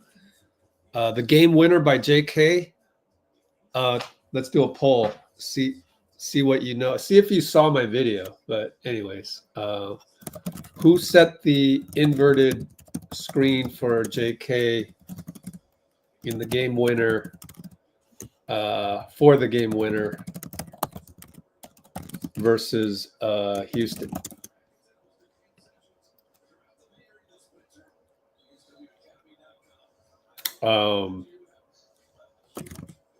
Well, Steph didn't play in the Houston one, so I can't do that.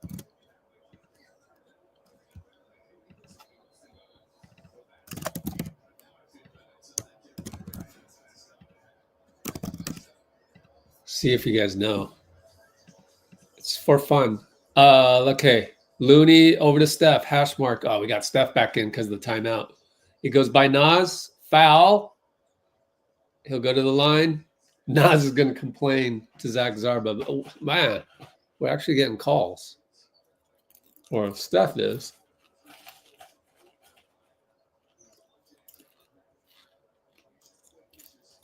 And the reason why we're doing the poll is to show you how I think we're going to get there, is to have trust in this team, in Steve, in the coaching staff. So I'm running the poll to build trust in the coaching staff and Steve. To turn the corner. Steph makes both. We're up 1. Great game. Nikhil, BP. Good matchup. BP reaches in. Nikhil, Ant and JK. Randall screen. Good job by Looney. Back to Randall. Randall up fake. Goes into BP. Blocking foul on BP. Nagy made the call. I think that's the right call, actually. We'll rewatch this and see.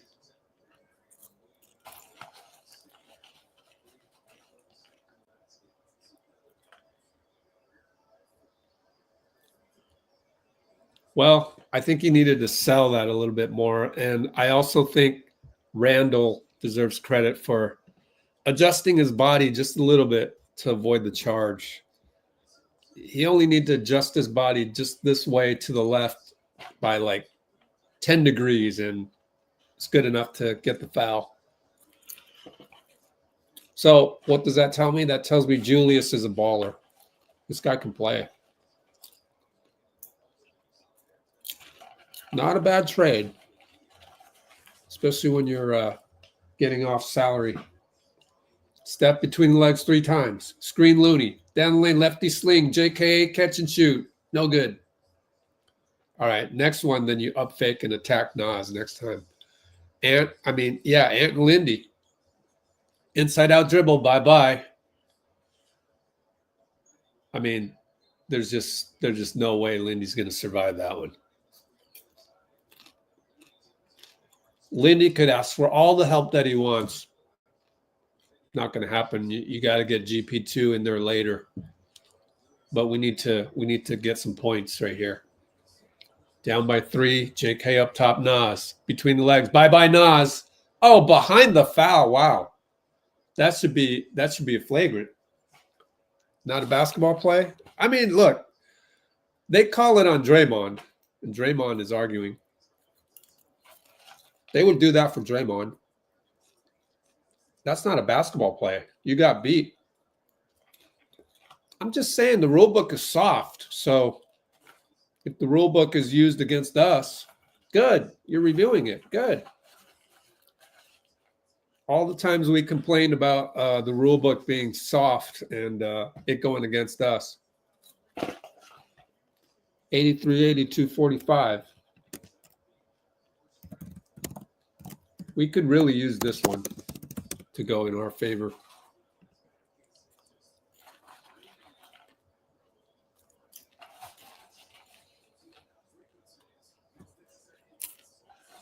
Wow, what are you guys talking about?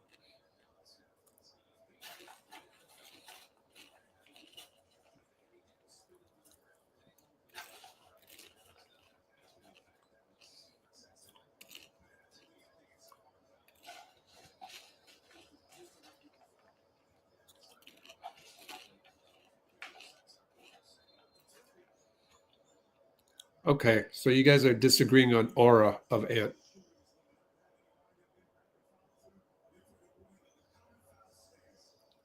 Okay, whatever.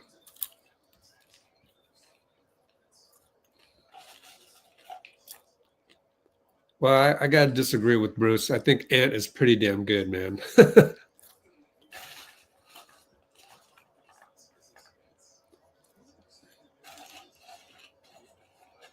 Now, does he need to do this in the playoffs? Yeah, needs to do it in the playoffs. But the trajectory is there.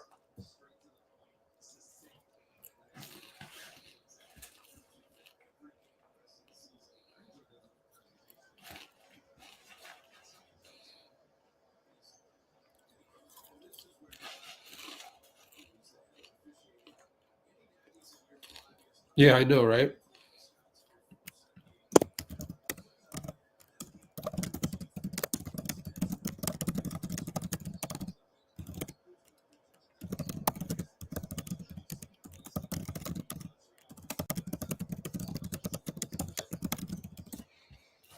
Anyways, corner 3, Nas Reed, no good. Look at Ant fly in there. Now you got 5-on-4, though. Good rebound, Looney.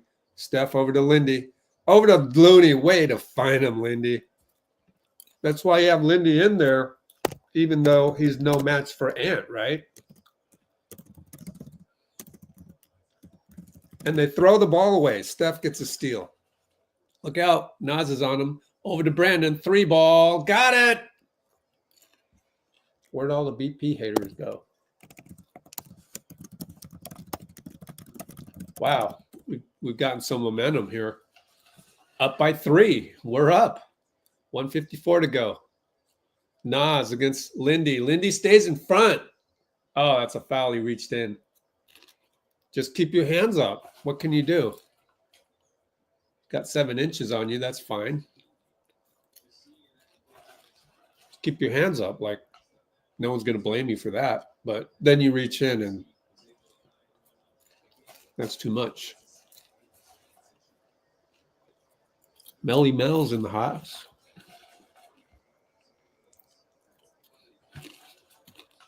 Kyle Anderson. Up by 2. 1 more free throw. Jonathan Kuminga gets a hand, sitting down.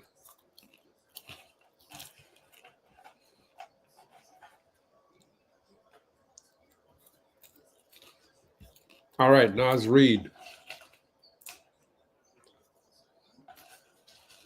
Makes it. So we're up by 1. Looney fakes a handoff over to BP now. BP gets to the nail against Dante. Fade away, air ball. Uh-oh. Charge up the Twitter keyboards. Shot an air ball. Nas down the lane, off-ball foul. Kyle and Rudy got into it, I think, is what Danielle is saying. Oh, it's a penalty. Oh, BP clocked Rudy.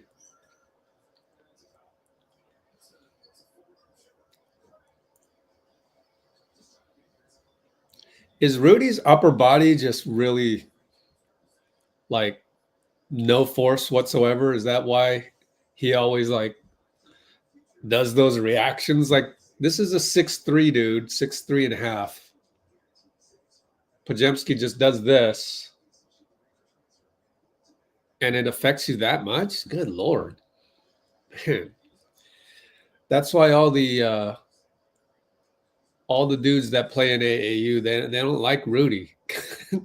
They just don't like him because you would get laughed out the building in AAU development. Steph, in and out dribble, 3-ball. We got a call. Steph, okay, we like Zach Zarba now. Steph got a call, and he's celebrating finally getting a call. It's been eons since he got that call, right? We know this. We've always been asking for the ones that go like this. Wow. I can't even believe it. Of course, picking on Nickeil Alexander-Walker. They'd never call that on like Ant, you know?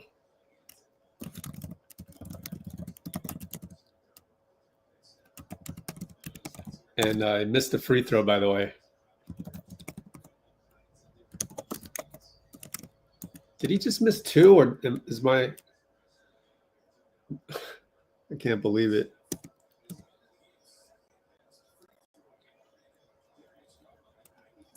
Wow. I think he missed 2, right? Holy Jesus. Steph missed 2 out of those 3. Wow. 7 for 9.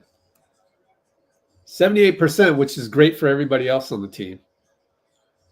Dante open 3. Missed it. Got lucky. Lindy rebound. I don't know what happened on the breakdown there. Maybe we let him shoot. Who knows? Steph. Too hard. Looney put back. Oh, look. Jerry's calling out something. What are we calling out? Ant's not on the floor, so we better not be doubling. Oh, they're going to run a pinch and the flare to Nas. Corner Nickeil. 3-ball, no good. Good tap by Looney. Steph versus Nickeil. Nickeil can't reach it. Good job by Steph.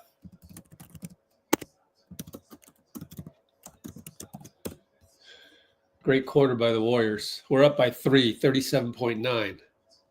So this is a plus 13, right? Down by 10 at halftime, I think it was. Pods comes out, shakes his head. But the reason why is Hield comes in for the 2-for-1. Steph, 33 seconds. Over to Looney on the roll. Over to, nope, Hield gets a double back door. Oh, and it blew a layup. Oh, my God. That would have been one of the unsung plays of the year. Man, double back door. Tried it twice. Smoked a layup. Oh, that sucks to be up by 5. 7 shot clock. Conley over to Nikhil. Lindy flyby, swish. Steph, left side, 2, 1. Deep, deep, deep. And he splashes it from Vallejo. I accidentally saw the play happen on the laptop, so I knew what was coming. Steph from Vallejo, 93-90. Way to get him back. NQ3, let's take a look one more time at our breakdown on defense against the Conley 3. Or was it Conley or Nikhil?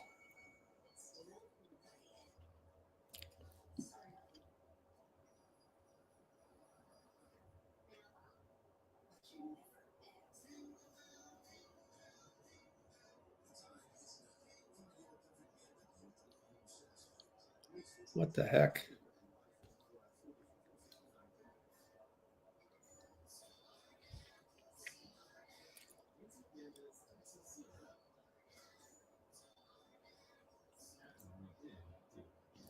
Well, I think the switch on the screen, Kyle could have been more sharp.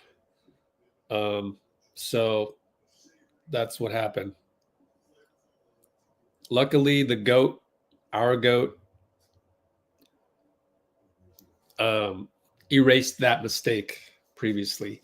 So anyways, let's end the poll. You guys are wrong.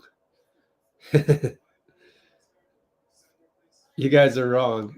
Let me show you.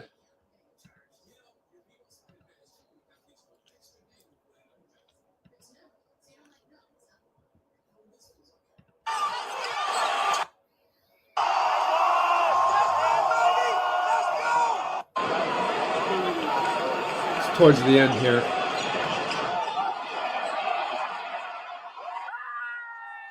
Oh, it was the Houston game. This is Minnesota. Okay, let's redo that one. Here it comes. Who set that pick? You see the second pick?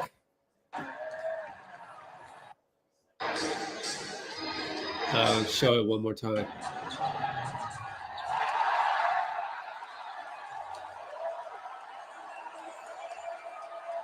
See it one more time.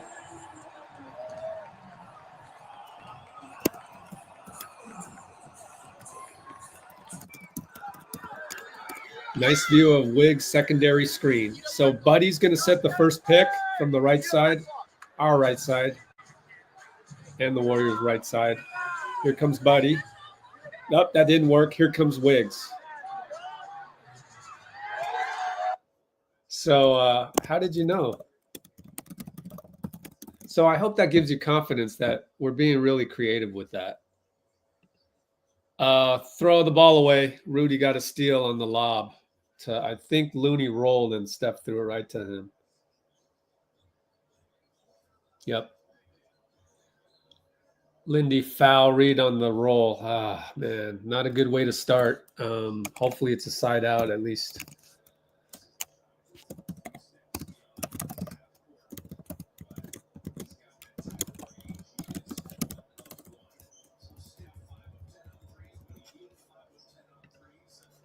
So, yeah, it was Wiggs. Oh, we got free throws. Oh, man. Start right with a foul.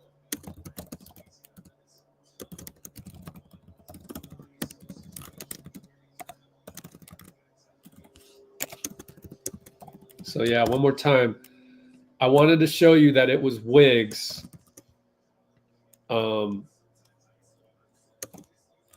Wiggs setting the screen for the JK game winner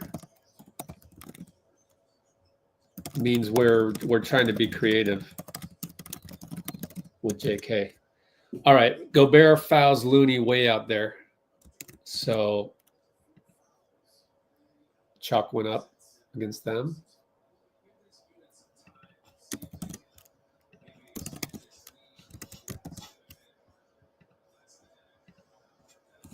All right.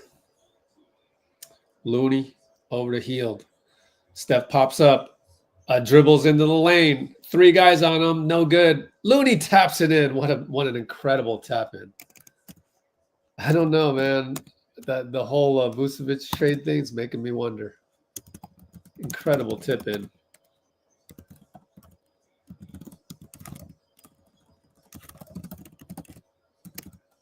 Inside to Rudy, but Lindy knocks it out. Good defense, Lindy. I mean, he's doing a pretty solid job, Lindy is. Like for every mistake, he's making 2 good plays on defense, and that's a pretty good percentage, come to think of it, the way things are going. Rudy on the inbound, left open, shoots it. Air ball, Dante rebound, fouled by Lindy. Well, what can you do? It's an air ball. Hard to box out an air ball. He tried it, and you know what? Give Dante credit. It's a ticky-tack foul, but Dante, he's a savant. He knows what to do to get an offensive rebound. Handoff Conley on Lindy. Massive screen by Rudy. 3-pointer, no good. Looney rebounds. Steph brings it up. 10:33, 10:32. Steph is at 28 minutes. Steph finds Looney. Looney dunks it. Pick and roll. Paying dividends. Timeout. Chris Finch. Huge play. Draymond goes over to Zarba to complain about something. Somebody slapped somebody. 97-91. Q4 10-24.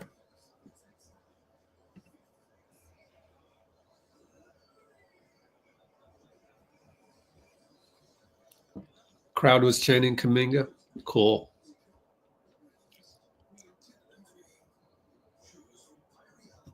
Nice. Pinky, the only one I think to vote for Wiggs.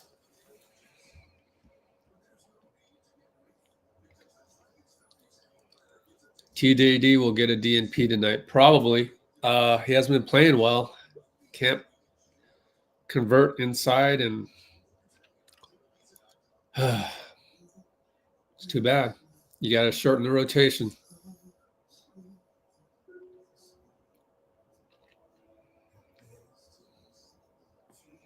What's up, Instagram people? It's people checking in. Wow. 15 years, 765 for Juan Soto. Crazy.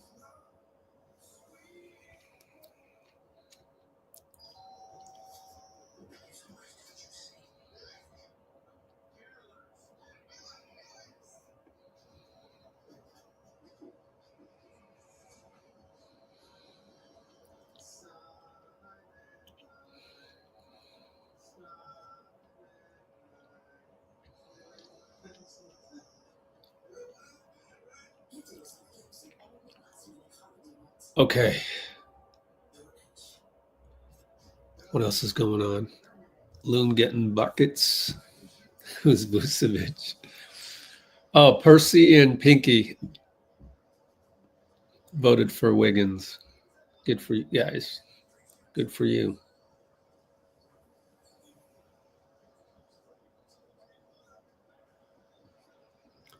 Gee trying to mess with Wiggs? Are they on the bench?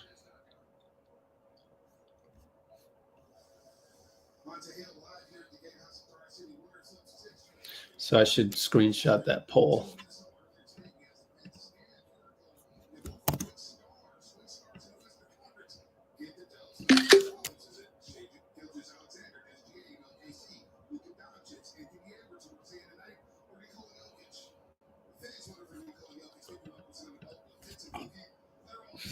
Okay. Oh, man. Winnable game. Here we go. Dante brings it up on Lindy. Show me the time. Oh, boy. Not going to get a time. Rudy inside against Looney. 1-on-1. Nope. Kicks it out. Conley. Late shot clock versus Lindy.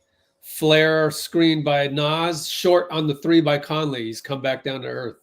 We're up by 6 with the ball. 9:55, 9:54, 9:53. Ant getting a rest. Steph to Looney on the roll. Looney back out to Kyle. Kyle wants to look inside. Look out. Conley gets it to Buddy. Buddy Conley. Buddy gets it to Kyle. Kyle for 3. Nope. He's got a hand grenade. Blocked by Nas. Shot clock violation. Yeah. Wait, Steph's still out there, right? We're not supposed to struggle when Steph's out there. Just couldn't get open. It's 2 hand grenades, shot clock violations.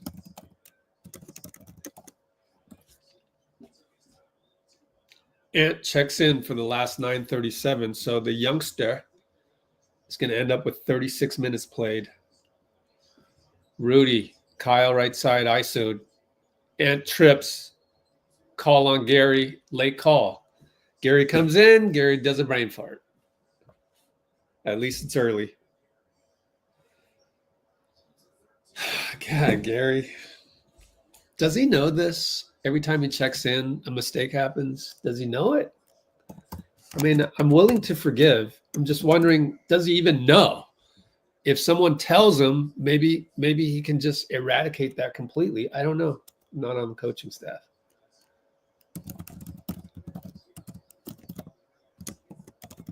Steph checks out 9:26. He should come back in with about 6 minutes left to give him 35 minutes, 34 with 5 minutes. Randall over to Ant. Big screen by Rudy. GP does something brilliant right after the brain fart. And that should be a foul. Yep, Ant pushed him a tiny bit. It's a foul. Danielle called it. He'll go and 1. Thank you, Danielle. Of course, GP does something brilliant.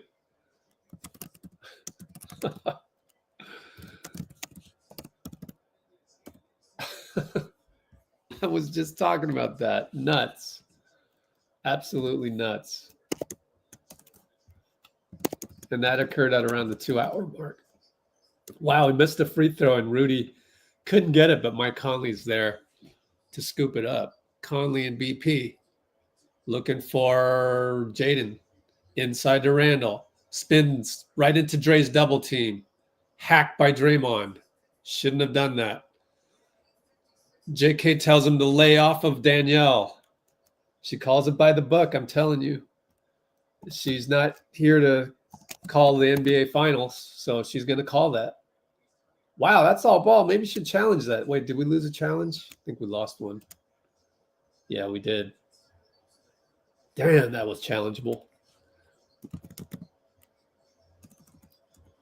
Inside.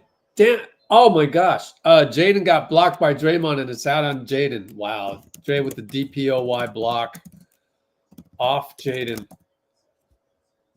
Great timing. Also, Buddy.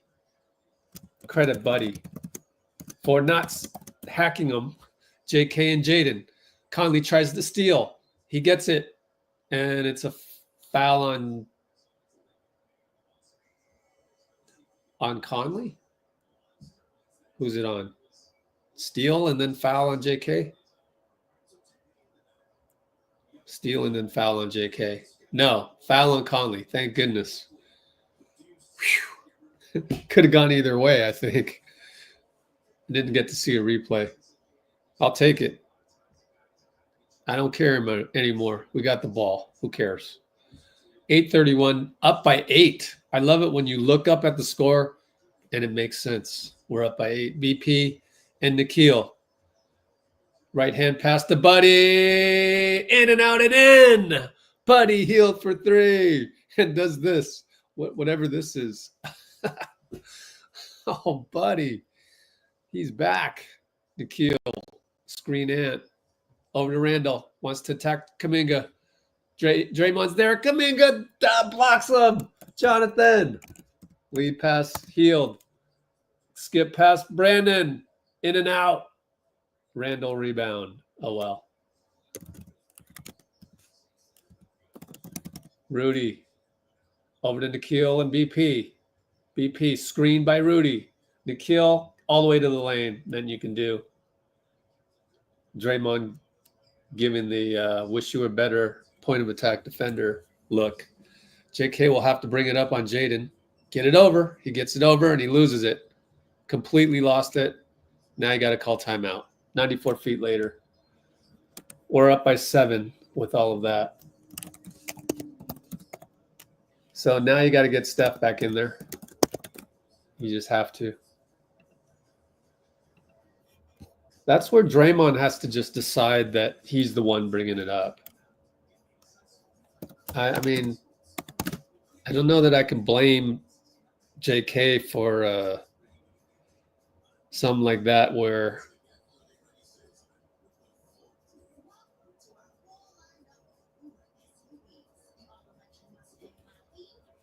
and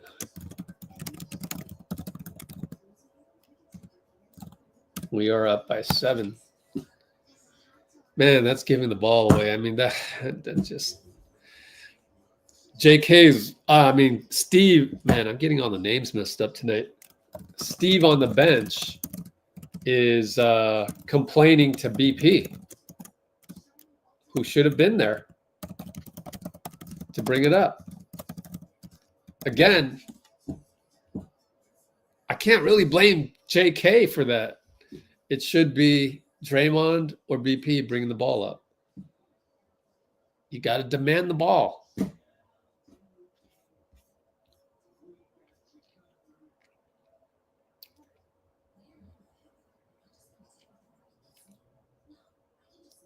JK was fouled. I don't think he was.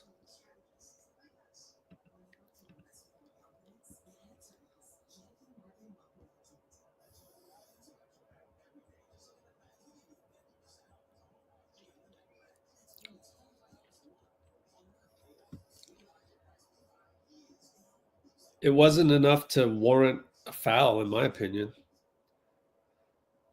Barely touched.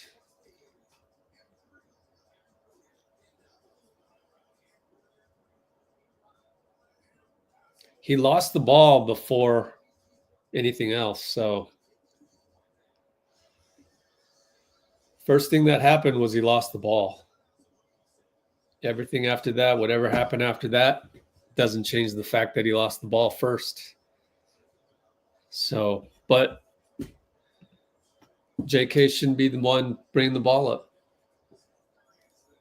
Got to be BP or Draymond. And Draymond's right there, should demand the ball. Especially when you read it and you go, oh, Jaden McDaniels is applying full court pressure. Like, give Jaden McDaniels some credit. This guy is a pretty awesome one-on-one defender with a 7-foot wingspan. So I would tell Draymond he's got to bring up the ball and then yell at BP for not going back to bring it up. GP will bring it up. Brandon. Now Draymond's going to set a pick for Buddy, but goes away from it. Loses his dribble. Stuck, looking for Buddy on the split. Gets it. Buddy scores past Rudy. Wow. That's a huge play. That's getting force on the cut. Great play by Buddy. Split cut finish past Rudy. Huge unsung play, in my opinion. We go to Randall against JK. He stays in front. Kick it to Nikhil. 3-ball good. Let me see if BP is to blame for that.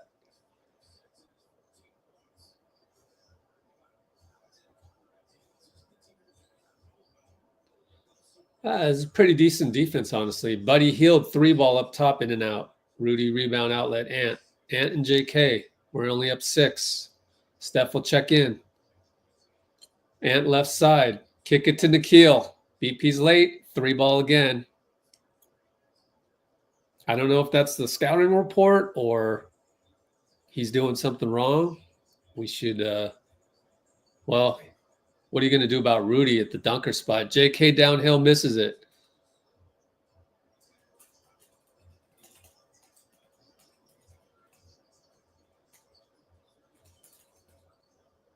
Julius up top, J.K. Here we go, one-on-one, lefty. Good job by J.K. Too hard. Good box out, Draymond. Good rebound, J.K. That's commendable, man. J.K. stays in front.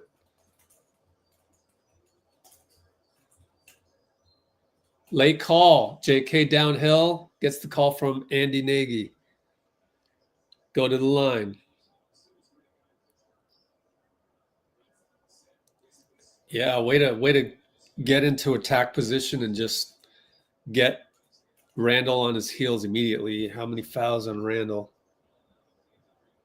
2 fouls only. Wow, feels like more, but I guess he's only got 2.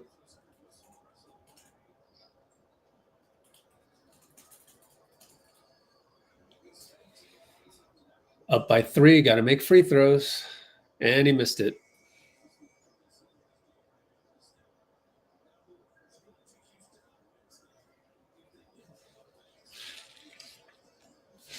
Maybe you got to reverse psychology on these free throws. Just yell at them. I used to yell at my teammates for missing free throws. And then another guy was like, they're not trying to miss, Rich. That's when I was a hothead. And I was like, oh, okay, you're right. They're not. Shouldn't kick them when they're down. Ant and GP. Rudy's there. GP stays. Draymond goes back to Rudy. Nikhil down the lane or to the left. Fadeaway 2-ball over Lindy. Wow. He has that? Damn. Nikhil came to play. Look at his numbers. 19 points. 7 for 8. 4 for 5 on threes. Jesus. Split cut. Gary, open 3. In and out. Golly. When's the last time Gary hit a 3? It's been a while. Ant on the screen, in transition, 3-ball good. We're down 1. What's Draymond mad about? We're going to close up on Ant. I don't get that. But Steph will bring it up. Over to JK. Send him a pick. Goes to Draymond. It's a weak pass. Draymond goes to get it. Now we're screening for Steph. He had it open and passes it up. He'll go down the lane and in and out. Gary put back. Nope. 2 times. Just couldn't put it through. Ant and Lindy. You don't like that matchup. Draymond's there to help. Tells people that he's helping. Ant's going to fade away 3-corner for the dagger. No, but Nikhil's there. Oh, boy. That hurts. 4 minutes, though. Plenty of time. Ant Lindy. Uh-oh. Don't like that matchup. Spinning in the lane. Fade away. Short. No good. Draymond. Great box out. Oh, man. And Lindy gets it right side. Swatted by Randall. Nikhil. Oh, man. Jaden and Nikhil. Nikhil 3-on-1.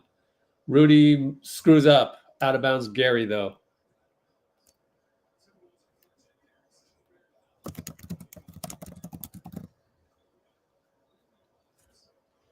Good Lord. Wow. Julius looked like he applied a lot of physicality on Lindy, but I didn't get a chance to check. And it's hard to see that real time. I don't know. You're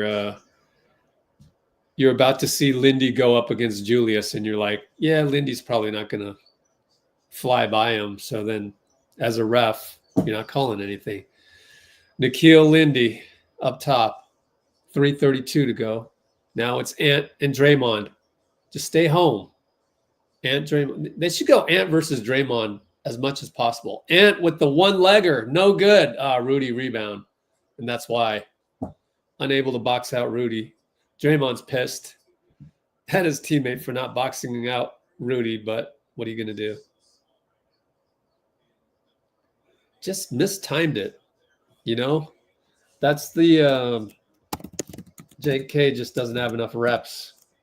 Like, you need to be learning how to box out since you're in middle school. Nope, not him. He hasn't boxed out until he got to the NBA. But Rudy bricks a free throw. I'm going to go offense, defense with GP and Hield. Except the GP not coming out. What's going on there? We're just going to do a facial close-up on Rudy the whole time and not see what's happening on the court. Now, Lindy came out. Luckily, I have another screen. Rudy missed it. Randall got a rebound. Oh, my God. Draymond mistimed it and couldn't box him out. Horrible. Oh, my God. And desperation. Cross-court pass. Shot clock expires. Hield has been pretty darn good on defense, honestly.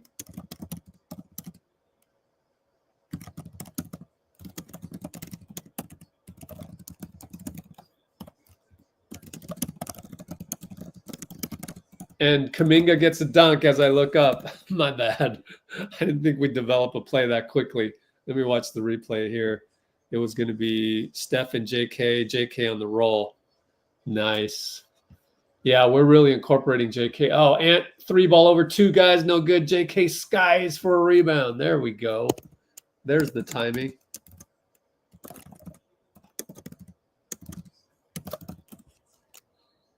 Foul by Jaden McDaniels. Danielle Scott makes the call.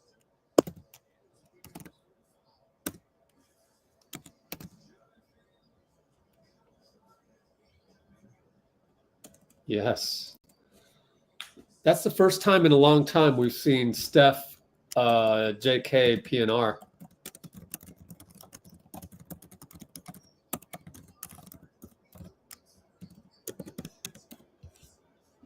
But it's good to see, and we're being super creative. I mean, Steve on the podium said we would find ways to get the ball to JK, and we're doing it. So, like, and Draymond goes on the podium and says, yeah, now's the time for JK. So we got to try it because everything else ain't working.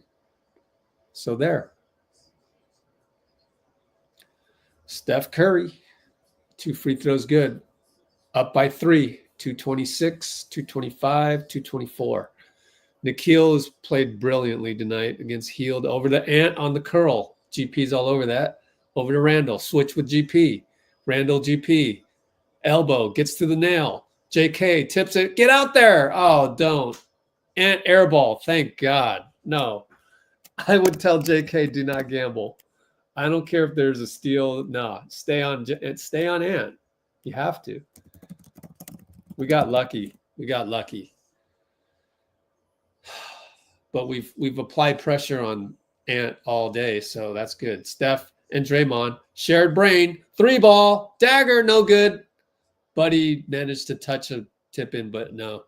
Ant brings it up. No, Randall. Randall and Hield, because they know that's the matchup. Randall over the Nikhil. GP swats it away or got deflected, and it ended up being a brick. Great job, GP. JK up top. Rudy, oh, take him. Clear out. We do clear it out. Yes! JK fakes the 3 and drives in. Travel. I thought there was a push. He thinks there was a push.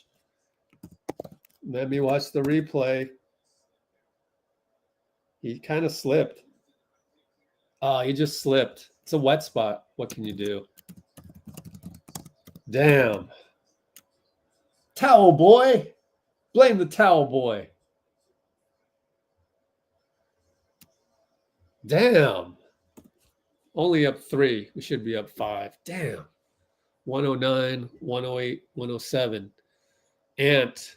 Steph helps out with GP. GP steals the roll pass. Steph's got 3 on 2. Kicks it to Hield. Corner 3. Dagger. Yes. We're up by 6 with 57 seconds. GP2 again. Does, I tell you, checks in, has the requisite brain fart, and then does incredible thing after incredible thing. It's just amazing. Wow. Incredible. So we are now up 6 with under 1 minute. 56.8 to be exact.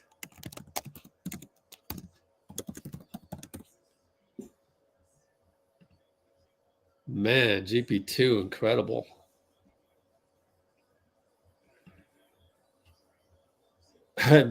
The ant stopper, man, I don't know that I'd say that. The moment you say that, ant's going to do something. E40 next to Warriors owner? Probably not.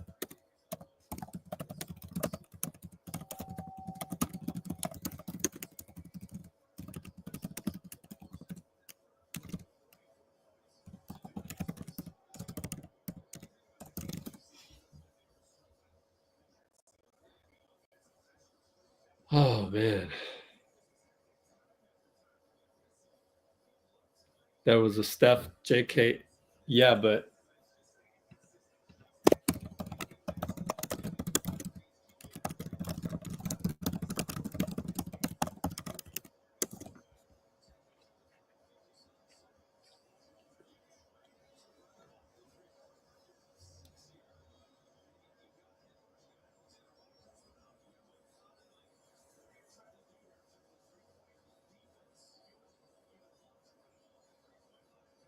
all right, just catching up on some comments. Gosh, you really did the Where's Moody? Come on, Bloomer. What happened to... We want Bloomer from the other night. Okay, Randall at the hash mark, Kuminga guarding him over to Nikhil. Switch. Ant Buddy. Oh, boy. They used the Nikhil to get the switch they wanted. Ant left side. Hangs. Misses. Draymond taps it to JK. Great job, Dray. He lives for these moments.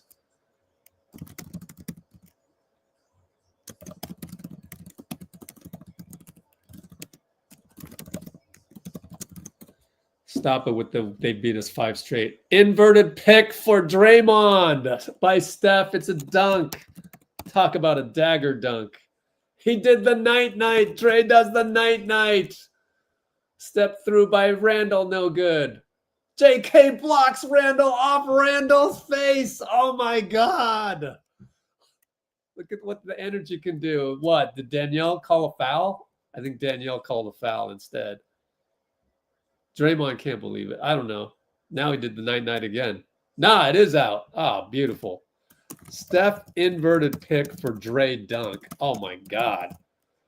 Then JK swats Randall. Oh, don't forget the night-night. And we'll run out the clock with no resistance from Minnesota. Just an incredible win.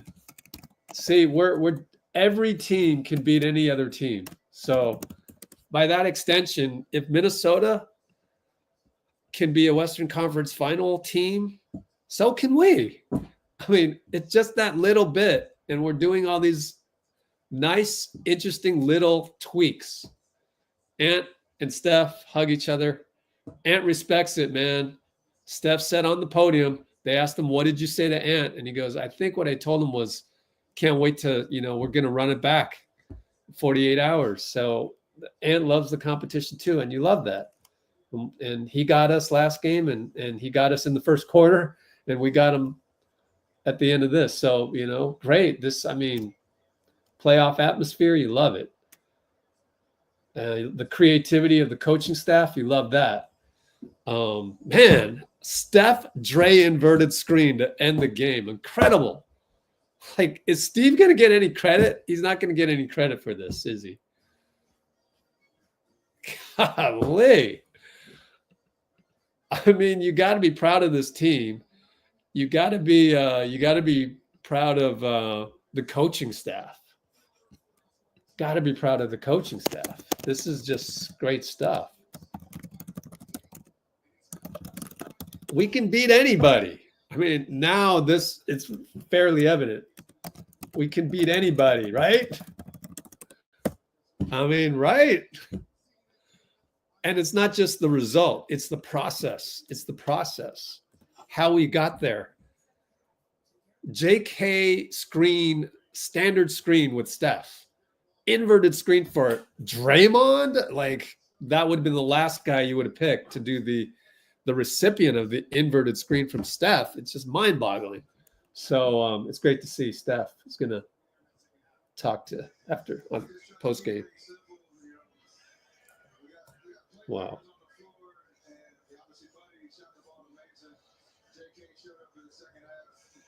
And JK on defense.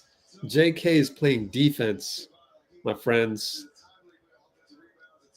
Ever since I went crazy on a live stream when he shuffled his feet. Oh my goodness. Ever since then, God, I should be clipping some of those, but wow. Inverted screen for Draymond. They waited all game to bust that out. Oh, I am proud. Jacob Rubin, Terry Stotts, Steve Kerr, Chris Weems. Wow. Busted it out at the last second for the game winner. Incredible. Wow, I love it. I love it. That's playing some chess, man.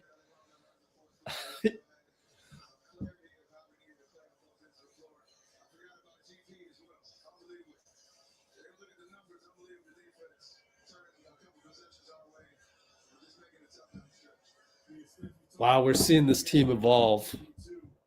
I said it last game. I said, you know, Draymond got on the podium. Like, how quickly can they evolve to where Steph is setting an inverted pick for Draymond, to where it's a standard pick and roll Steph JK. Like, if you're Minnesota, you're looking at the film, you're going, oh, they just did Buddy Hield inverted screen for JK to win the game against Houston. We got to look out for that. We got to look out for this. We got to look out for that. They didn't expect Steph inverted screen for Draymond. They didn't expect regular screen JK for Steph pick and roll. That to me is 4D chess.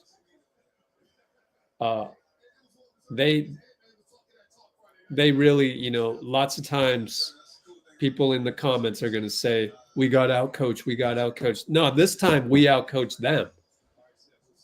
We won the chess match. Don't mean to talk over Steph, but like, I'm not supposed to just play Steph by himself on the post game anyways. So, man, busting out a Steph inverted pick for Draymond for the game winner. That's brilliant. That's freaking brilliant. Wow.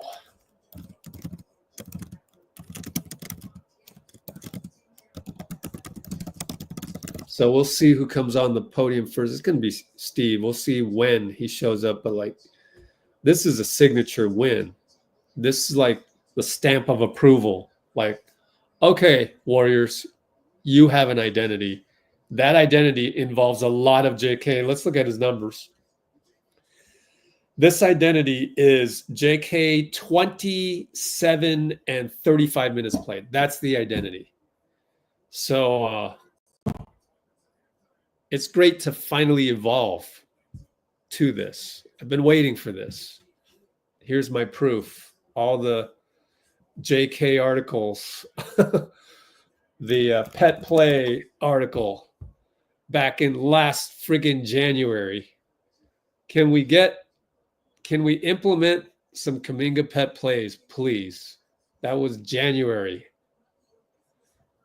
And that was after the Christmas game where he actually played well and etc.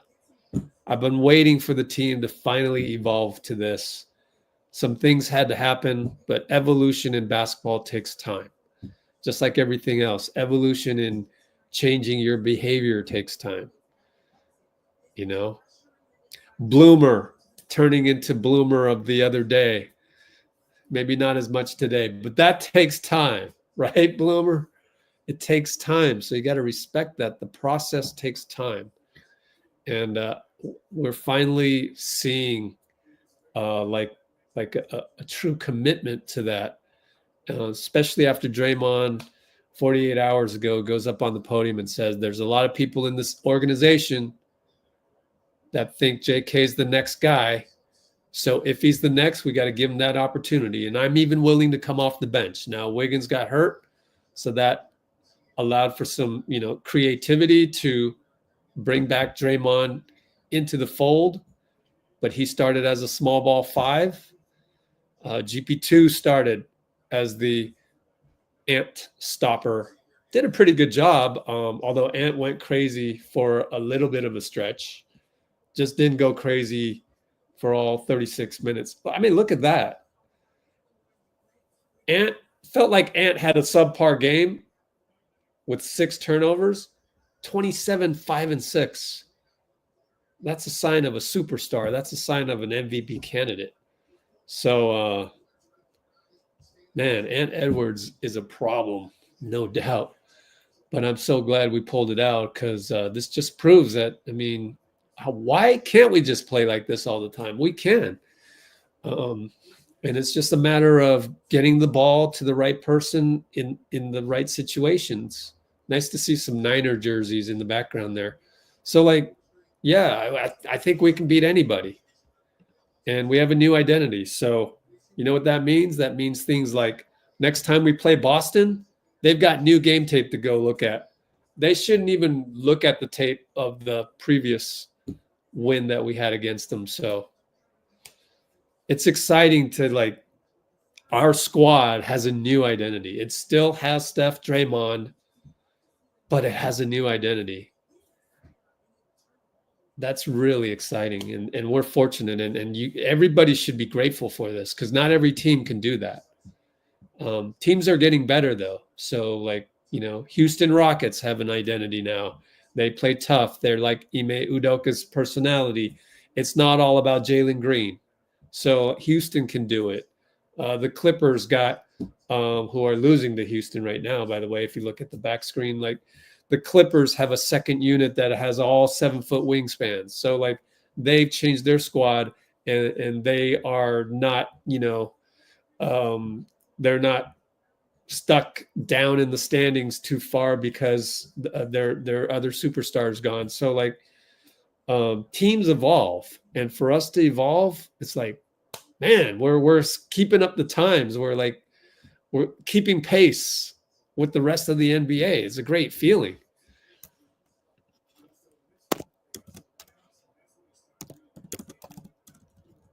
So writing some notes in the comments or in the description. Well, the comments.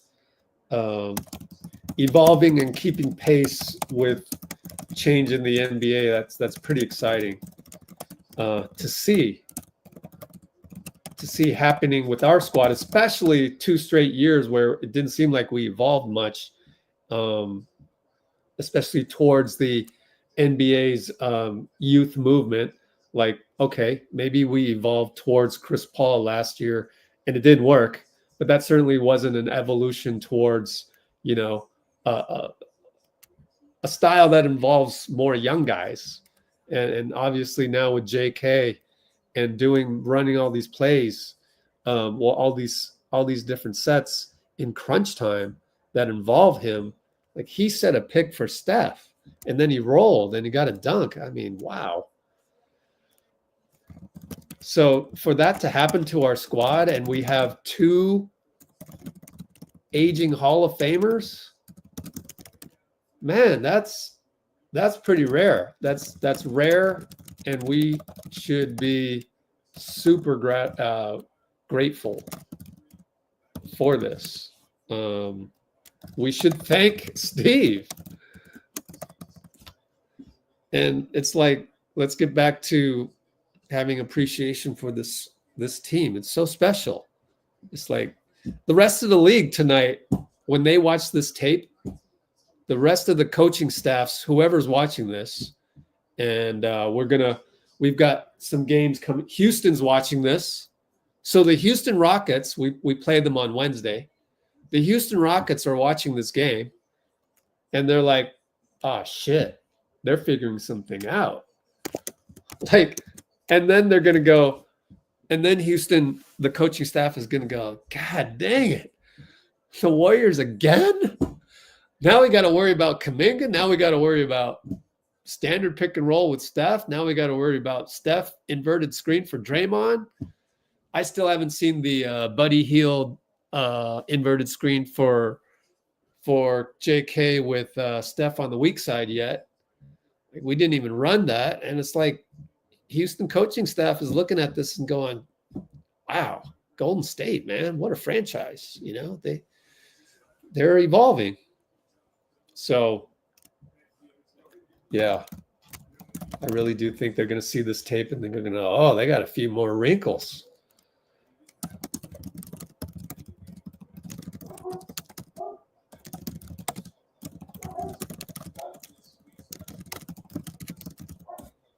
And this type of stuff, I wish more people would talk about. I mean, we were talking about this after the last game. We were talking about this after a loss. How about J.K. early on doing the dribble stop and pops? Exactly what I recommended last game. I was so passionate about that because I want to see Jonathan succeed. But simplify it for Jonathan. Looks like they did. Say, look, Jonathan, when you see a guy on you, like say Mike Conley, you go attack him, and if he's able to stop you on your attack, then you just stop and pop. No one can defend that. Nobody, not even Rudy, because Rudy's going to be backing up, wanting to block your shot at the rim. You just stop and pop, a la Michael Jordan back in the day, a la Kobe Bryant, a la Ant Edwards. He knows how to do it. Honestly, Ant Edwards would be a really good blueprint for JK. Would he not? The dribbling, like JK cannot dribble as well as Ant, but it's a blueprint, just like Melton, just like I said many times on these live streams. Melton was the blueprint, still is, for Moody. You want to reach your ceiling? Moses, do everything that Melton does, especially on defense. And then with JK is like, what was the comp? I mean, the comp is always, or the ceiling or the comparable or the blueprint for him has always kind of been like Kawhi, but then that's kind of like, it's hard to emulate Kawhi, man. But Ant Edwards, where he's doing the stop and pops and all of that, and having a lot of grace going left and right, whereas JK is more north and south. But if JK added a few east-west moves a la Ant Edwards, man, we'd have another Ant Edwards wearing blue and gold. Think about that. You know, like, I really do think JK's ceiling is that high, and I've said it from day one. Whatever another GM offers him, and it's going to come down to that. You don't think Kuminga's agent is going to ask around and say, hey, whatever GM, Portland GM, what do you think JK's worth? I mean, he's got to do his homework. Be a fool not to do that comparable work, just like if you were in real estate. You're trying to buy or sell property, you got to look at other properties. You got to see what you're worth. So he's going to see what he's worth. And if another GM says, yeah, you know what, I'd probably pay Kuminga, let's just match. We'd probably pay what Orlando's paying for Franz Wagner, even though they're different players. They both have huge ceilings. Like they both in their own right will be future all-stars, future mainstays. Pay them, and it's not a bad thing to have like a big salary on your cap table. If it doesn't pan out, you can trade it. You can trade a Kuminga. But people have always been mad that the casuals don't understand when Kuminga passes up a $30 million extension offer. They don't understand all of those dynamics. And what he's doing right now is finally apparent. Like now he can. He hasn't even shown us the half court stuff, the Kobe post up, mid post stuff that might show up in the playoffs. It might. He hasn't even shown us those in a game yet. He's shown us those in summer workout videos, which is on our channel, by the way, if you go look at Kuminga workouts. And so, yeah, I think JK is going to be worth every penny. And these days, it doesn't even matter exactly what you make. It's just that the team has a salary chip, like a poker chip, that they can trade for equal value. And that's important because he will have whatever his contract will be exactly what the market bears. And that's what we needed. That's what we lacked this past offseason with Wiggins's contract, which basically prevented the marketing deal from happening.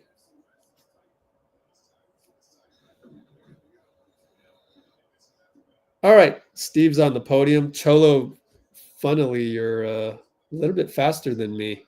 Strange, by 30 seconds. Maybe it's different on lead pass.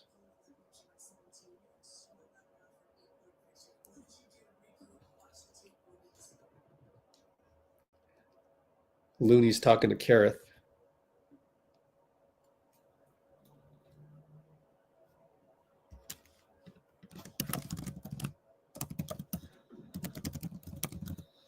How much of the Gary start was just to get him on Edwards, and then what did you think about what he did?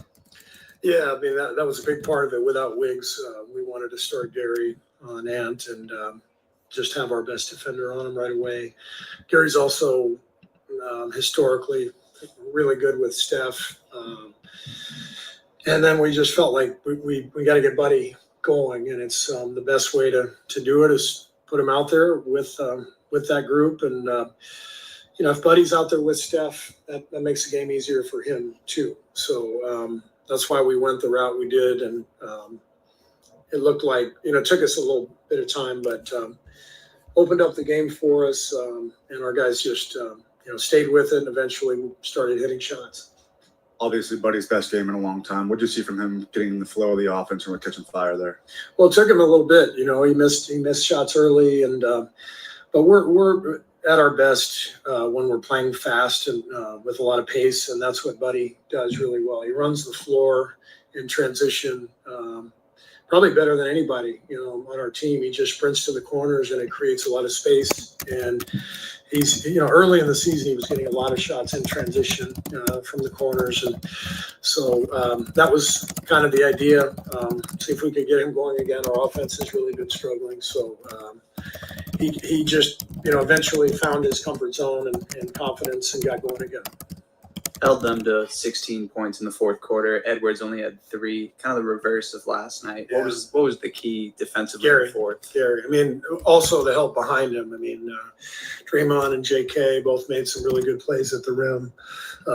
Draymond's help allows Gary to maintain that pressure on Edwards and trust that he's got help behind him. But I thought Gary was just brilliant tonight. Over here, Steve. Talking about Gary, I mean, Ant got up and a couple of guys got to go to the scorer's table, and Gary, and also at the very same time entered the game. You got less than 10 minutes to go. You're up 6. What did you want him to do to Ant? I mean, was it just scoring, defending, taking over? What was the goal for Gary there?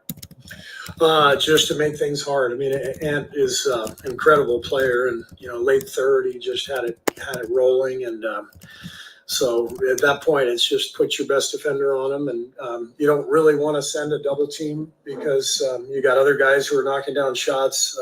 Alexander Walker was hot, so we just wanted Gary to play him straight up, give him some help. In the gaps, try to make things a little crowded without double teaming, and Gary and the guys behind him did a great job of that. Is one of his talents just being super annoying? Gary? Yeah. Yeah, it's a lot like Raymond Ritter. Gary talks to Raymond a lot about how to be annoying. And so, no, I think, Gary has found his career here. He bounced around, played in the G League, played all over the place. But, what his forte is he is elite defensively. And I think part of being a great defender is you got to bother people. It's different from Raymond because Raymond can't guard anybody. He just bothers people, in other words. He does bother people. Yes, he does. Third quarter in particular, the pace, what did you feel like that opened up for you guys? Yeah, I mean, that was key. But I think the key to that was we weren't trying to hit home runs. Early in the game, we were trying to play fast, but we were making risky passes and turning it over. And then in the third quarter, I think we finally settled down and just, hit singles, threw the ball to the first open guy, ran the floor. The game got really easy, offensively at that point in transition. Whereas, first half, we're frantically trying to get the ball out and turning it over. And now they're making a three. And the game's hard when you do it that way. So we're hammering that home. And, second half, I think we had like 4 or 5 turnovers and just much more solid decision making. And then what'd you make of JK's all-around game beyond the 20 points he gave you? JK was great. Again, he gave us force going to the rim, gave us defense, 3 block shots. So he's really finding, a good groove, and it's fun to see him, starting to blossom. Coach, what was the morale like of the team coming in tonight, and was there any psychological thing you did with them?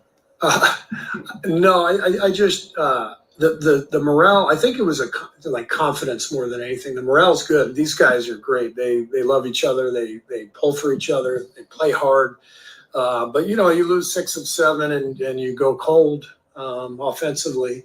You just lose a little rhythm, a little confidence, and so I think that was a big thing. We had to just find our mojo again, and we obviously had it early in the season, lost it over the last couple of weeks, but you can't waver. You have to make adjustments. But I've been telling them, this last week that I can always tell when we got a good vibe and a good chemistry with the group, and we have that with this team. So it's a matter of just finding the combinations and playing with confidence. And then also, what are your thoughts on the NBA Cup coming up? Yeah, I mean, we're excited we play these games. What's that? You played in games, a bunch of times, but I don't know if this has that same feel. I think there's more of a buzz for it this year than there was last year. Like anything else, it's going to take a little time to catch on, but our guys are excited for it. They talk about it. They want to win this thing, and we're disappointed that we lost to Denver, forcing us to go on the road. But we got to go to Houston and see what we can do.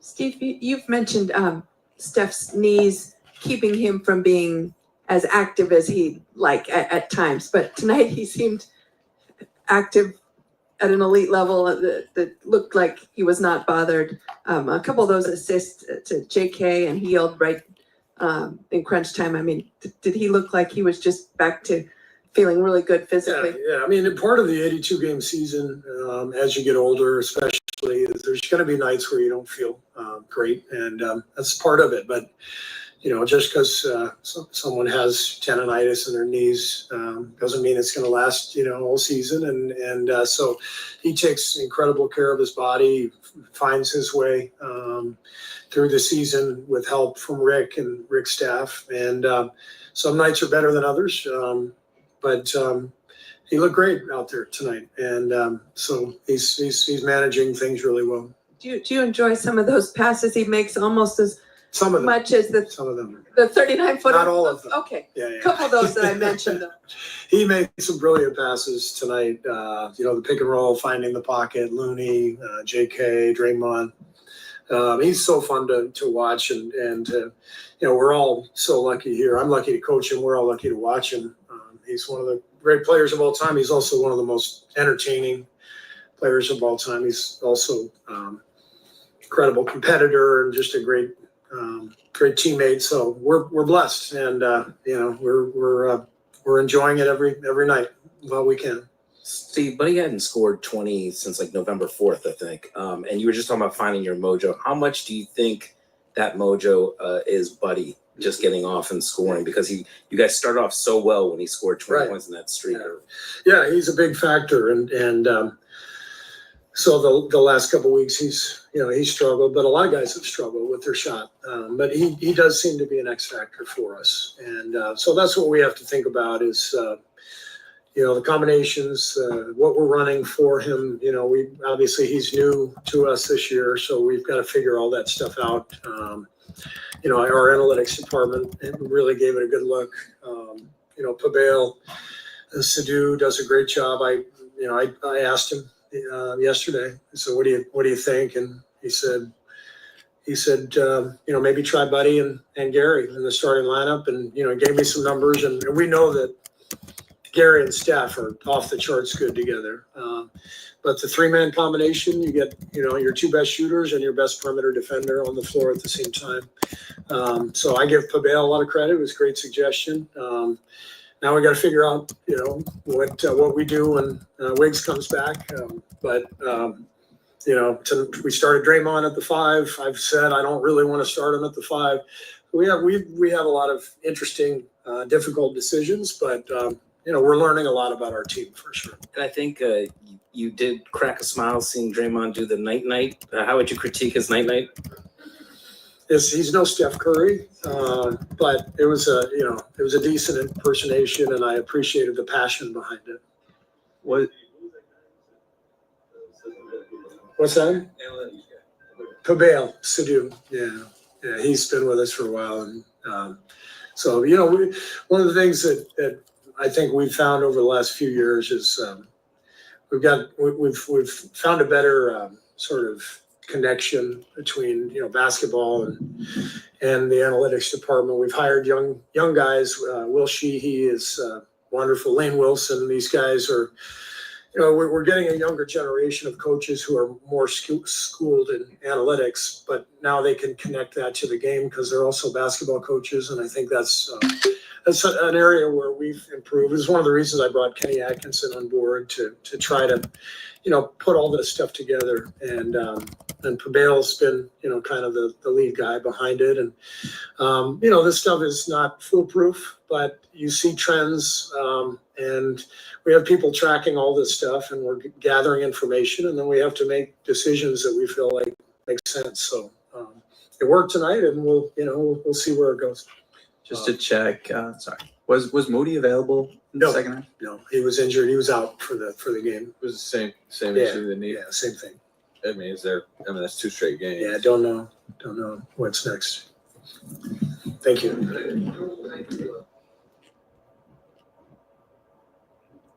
All right, that's Steve. Good long interview there.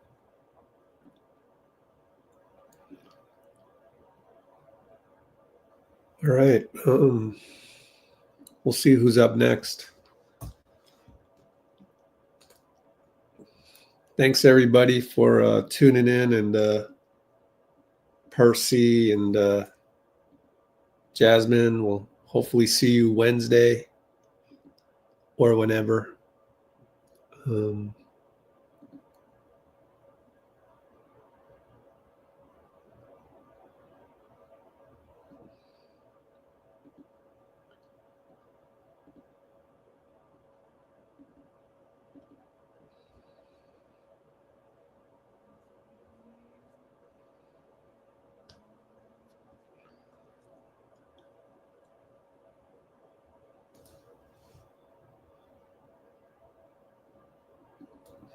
Yeah, Wednesday's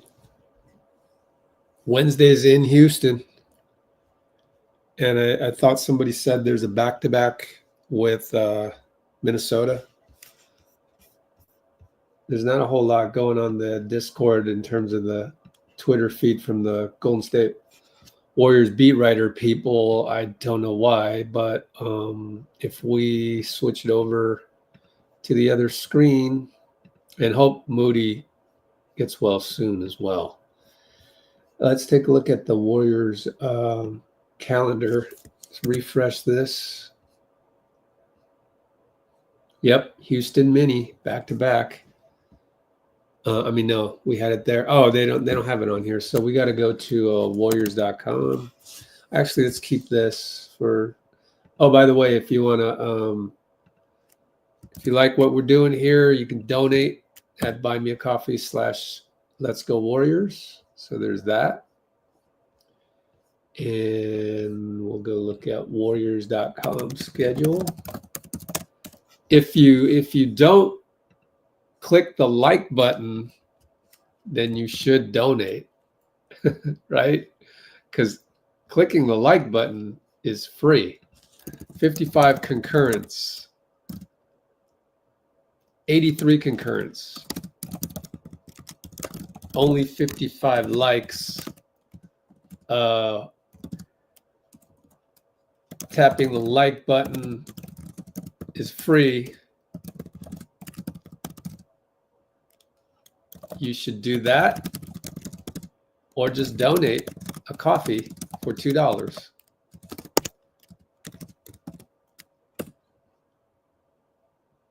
That goes for you too, Instagram.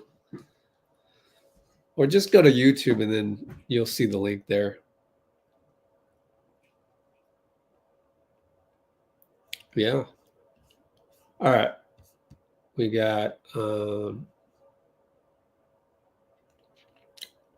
opponent to be determined on Sunday. So we really got 3 days of rest.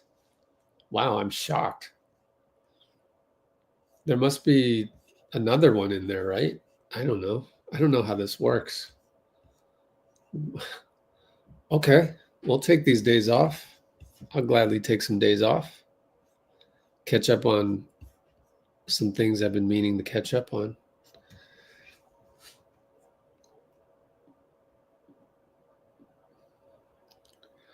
All right, well, I'm going to use this time to get the Steve Kerr postgame going or uploaded. Let's see. Bothers people, in other words.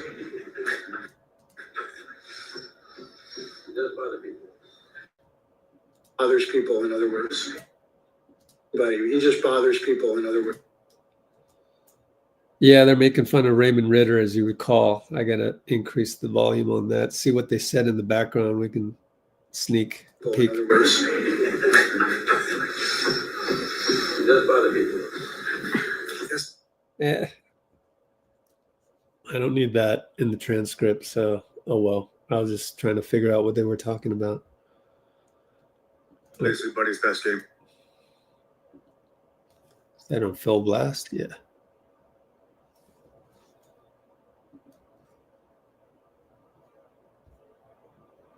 Stayed with it. Stayed with it, and eventually started hitting shots.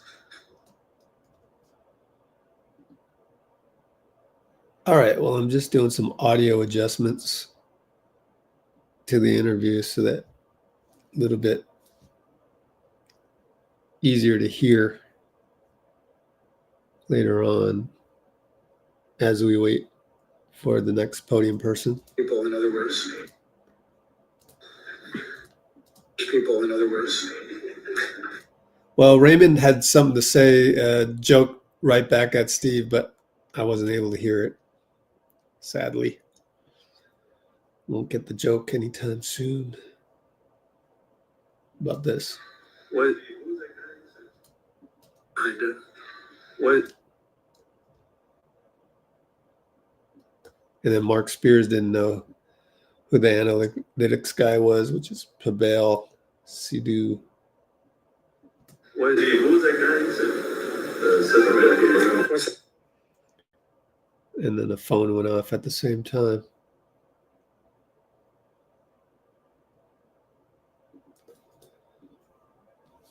All right, well, we'll see who's up next.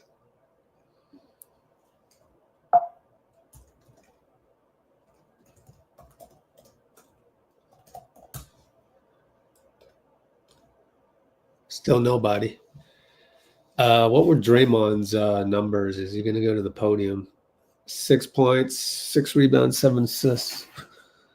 Definitely got to get Buddy and J.K. So I think no Draymond and get Buddy, J.K. and Steph. Steph, 30 for 30. 8 assists, 4 rebounds. Wow. Him and Buddy were 12 for 24. That's pretty cool.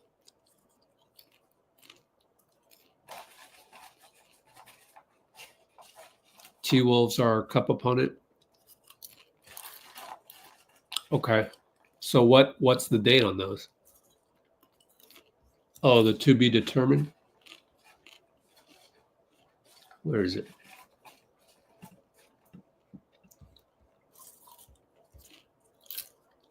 Yeah, so we'll go Sunday, Tuesday. Okay.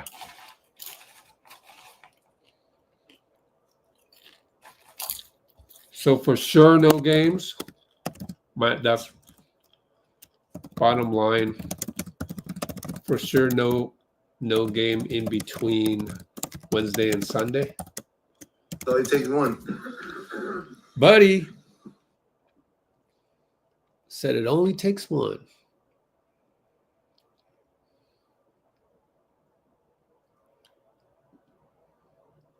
Hold on. Whoops. Give me one more minute.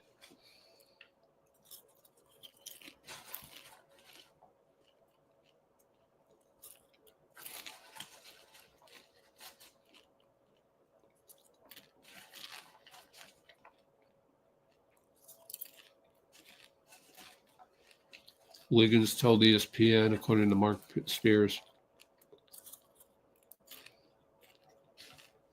One more minute, guys.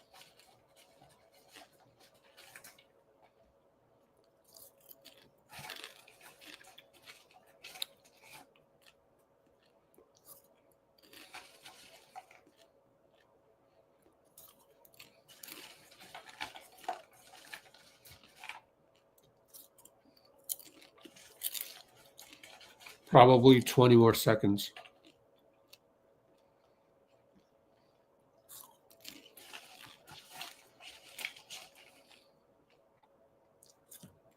Five more seconds.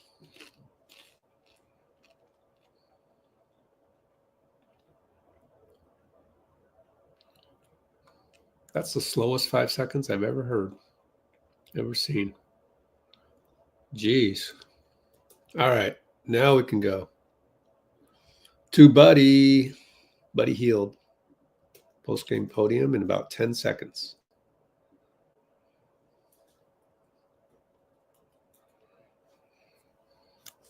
So it takes one. When did you learn you were starting?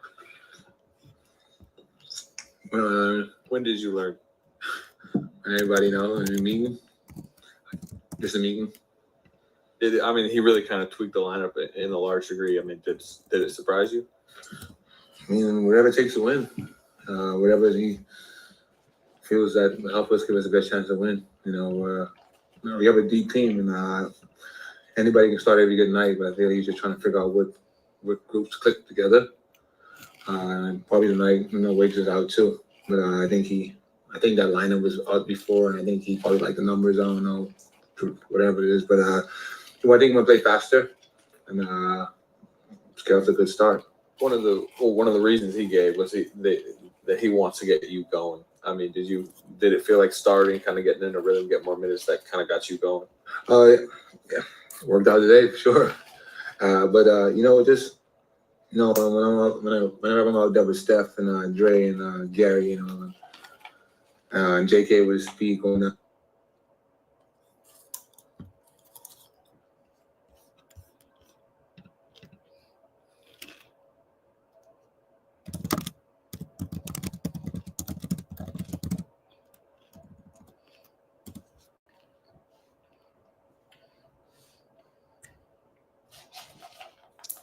Well, the interview's broken.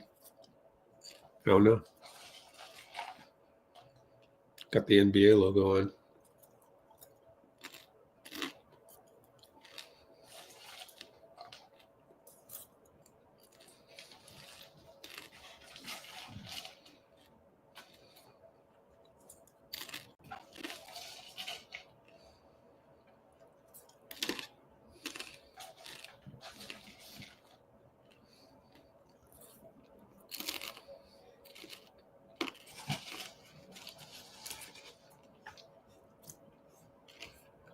Go to ESPN.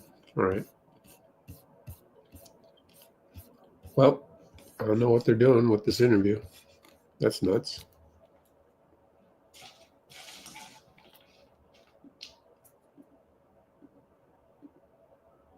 There's literally nothing. Same thing, Cholo and Dean. Just cut out.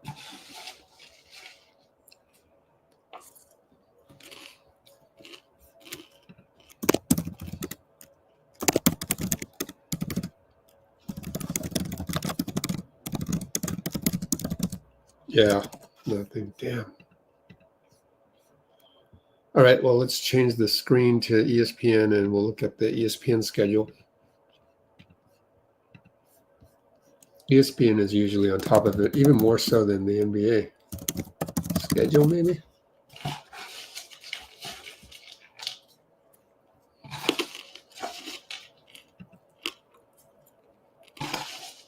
So Wednesday and then I don't know, Friday?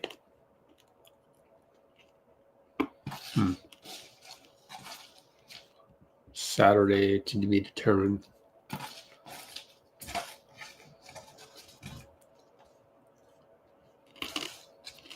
They haven't even posted anything for Sunday. I don't think there's much that can be gleaned from the ESPN site, honestly.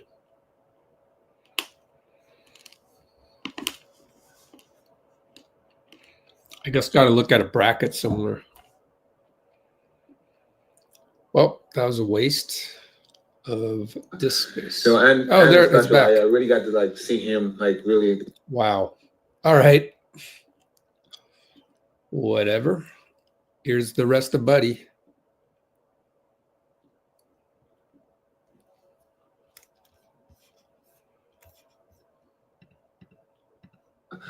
And especially, I really got to see him really these past 2 games, these baseball seasons, they call it, to see how really good he is. I know he was good, but I really got to see that he's special. And I think only for a good player like Ant, you really can't stop him. You just could try to slow him down. I think GP was kind of annoying, just flicking the ball, being aggressive, trying to blow up some plays, and have him thinking. And he made some great plays down the stretch, and that helped us to see the win. Thank you. I gotta go, yeah.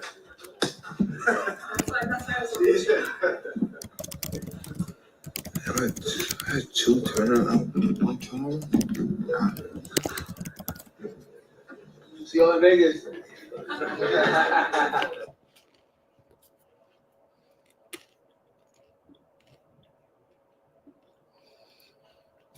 All right, so. Oh, there's GP. Hang on. Start that one over. Hit a goddamn shot. Can't hit a goddamn shot. I can't hit a goddamn shot.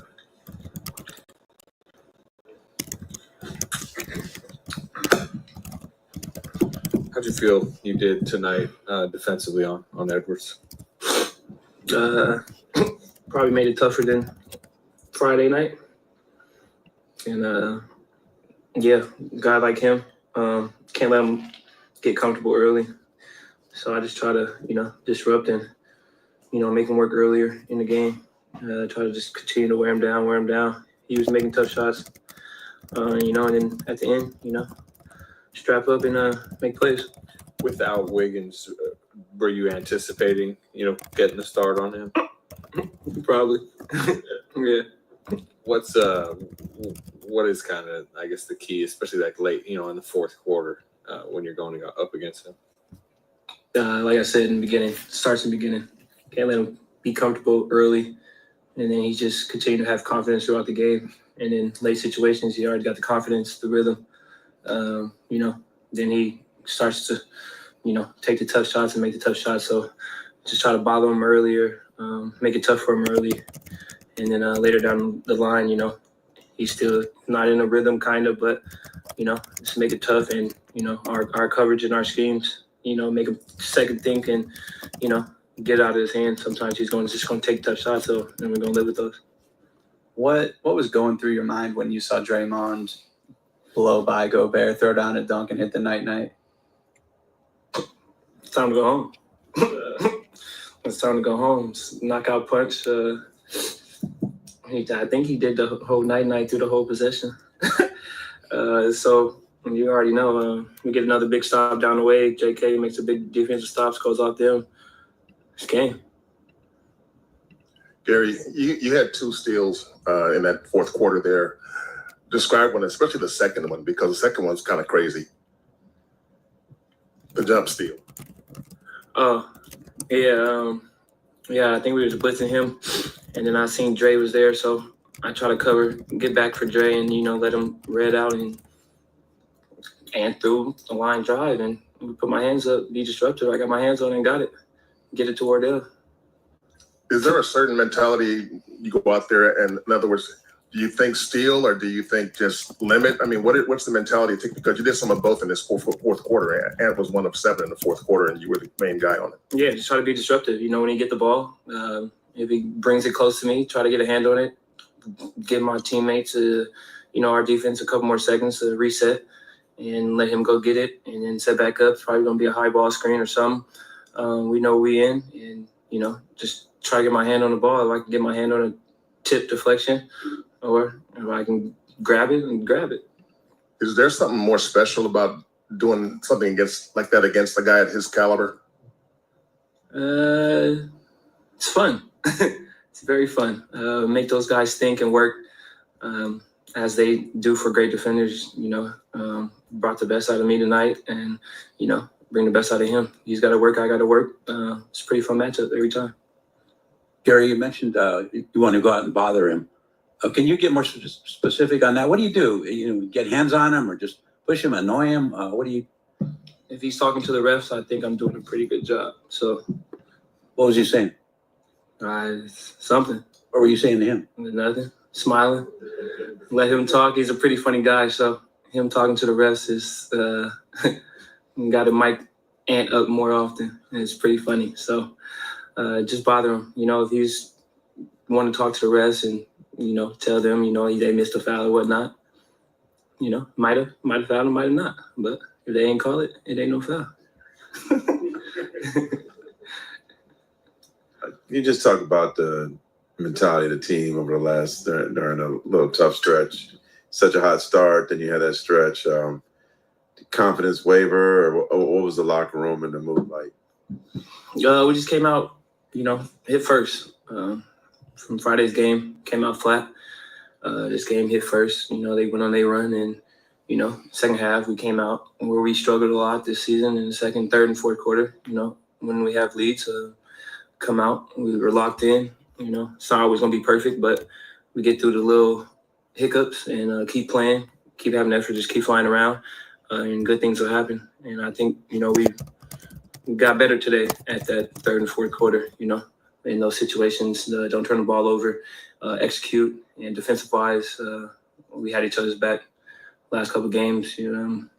Kind of not sure, we had help there or whatnot, but we been getting our reps in, and, we're having each other's back now. So get back to that trust, and I feel like this is a great start to get back on the right track. Steve mentioned it, and this has been a thing in the past, but that you and Steph are just the numbers, the analytics on you two on the court together are way up there. Obviously, having him out there helps, but why do you think you two as a pairing has worked so well? I don't know. I just understand how to get him open. And if you get him open, it's a pretty high chance that he'll do something great. So I just work on finding ways to get him open different ways. Read how the defenders are playing him, what they doing with me and him. Usually it's a big on me when they go. So he's probably going to be in a drop. So if I get a hit on his guy and hold it, he can come off with a good look. If not, they want to blitz it, hit me in the pocket, just make plays. Gary, Buddy was just in here, and he's 1-3 from 2000. He wished he'd gotten it tonight. But he mentioned this sort of the responsibility of being a face of kids for kids in the Bahamas. I mean, can you imagine the kids there who look up to this guy and want to shoot like Buddy? I mean, I know people want to shoot like Steph, but here's a guy who can lift some kids' dreams. No, there. absolutely. He lifts his team every day and he comes in smiling. And I know that smile travels all the way back to Bahamas, and those kids, you know, they have the same smile when he's on the court. And I know every game they go bananas over there, and they go to bars, watch whatever the whole city's watching Buddy. So, you know, how he plays and what he does, it's kind of like a Steph effect, just over there in the islands, you know, they shouting Buddy. So it's pretty dope. We know what he means to this team and what he means to the Bahamas. So we're not worried about that. He's going to get that for sure. So congrats to Buddy Love. He belongs to the world. And, you know, his energy is contagious here. He comes in and he sets the vibe for our team every day. So he's a hell of a guy. How does he set the vibe? Smile. Specifically? Smile. That's it. That's it. You just need a Buddy smile. And That's it. And he'll get you to smile, all right? Right. Even if his shot's not It falling, doesn't matter. He's been smiling ever since he's been in the slump. So nothing changes his energy, his vibes. He's in the gym, regardless, making them, missing them. He's in the gym every day, getting them up. He doesn't leave until it feels right. So, Have you ever seen somebody else who's not smiling smile after Buddy walks in? absolutely. Loon, Dray, myself, Steve, it doesn't matter. You see Buddy and Buddy's going to say, "What's up?" with that smile. Yeah, he's going to get you to smile a little bit. Yeah. Oh, you guys are great. Enjoy your Sunday. It's kind of early. What time is it? It's still 9? Is it 9? Okay. This is 9.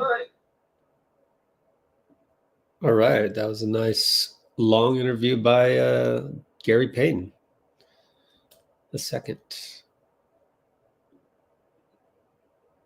I guess we'll get Jonathan. Jasmine's back. All right. Oh, so I found the official bracket here. So right here, it says opponent to be determined Sunday the 15th. That can't be right because this says Saturday, December 14th with the championship on Tuesday, December 17th. I kind of wish we don't make the championship because that's an extra game that doesn't count. But it will count for all the coaches and young players, $500,000. I don't know how much the coaches get, but yeah, so that's what we're involved in. And so this schedule is incorrect. So really, I think what they mean is Saturday and Tuesday, and that's that. Now, I guess if we make it that far, I guess even if we lose here,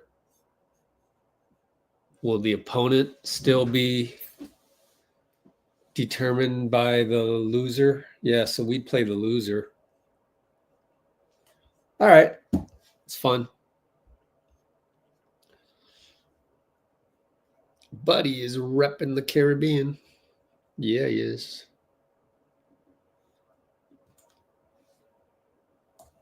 Okay, so I gotta work on the Gary interview. We didn't get the Buddy interview. Let me look on the other database, see if they got the Buddy interview, but it's kind of early. I don't think they'd have it ready by now.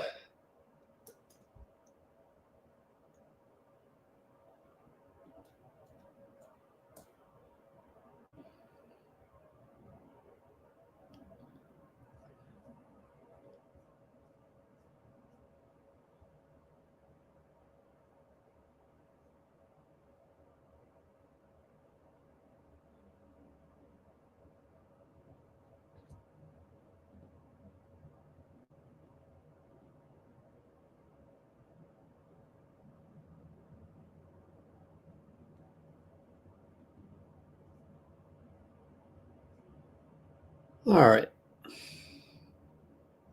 Let's fix the audio on this. Still waiting for maybe Jonathan. I mean, scored 20. Maybe Steph scored 30. Hit a goddamn shot.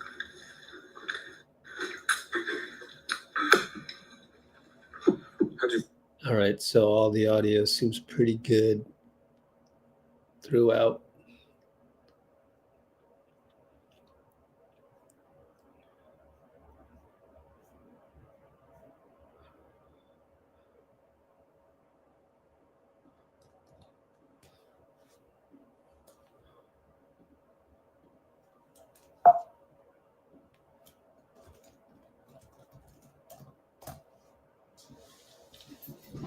Okay. Buddy Hield post-game NBA TV. Let's listen to that. 4 minutes. Here we go. Joining us, our favorite Bohemian, Buddy Hield with us. I don't know if you can hear that. You might not be able to hear that. We have to do it in the active window. So, yeah, I think they screwed up the schedule there.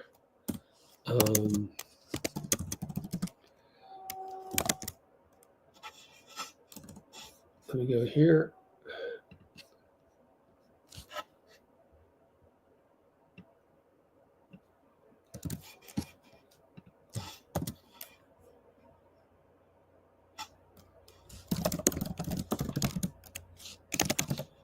And, oh, you could hear it? Wow. Okay, well, let me change it here. SoundCloud.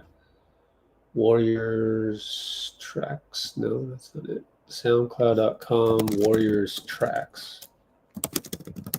There it is.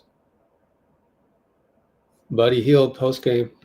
Joining us, our favorite Bohemian, Buddy Hield with us now. After the big win, you had the big three there. The Splash Buddy, one of you with us now. So let's talk about this. You guys lose to Minnesota the other night.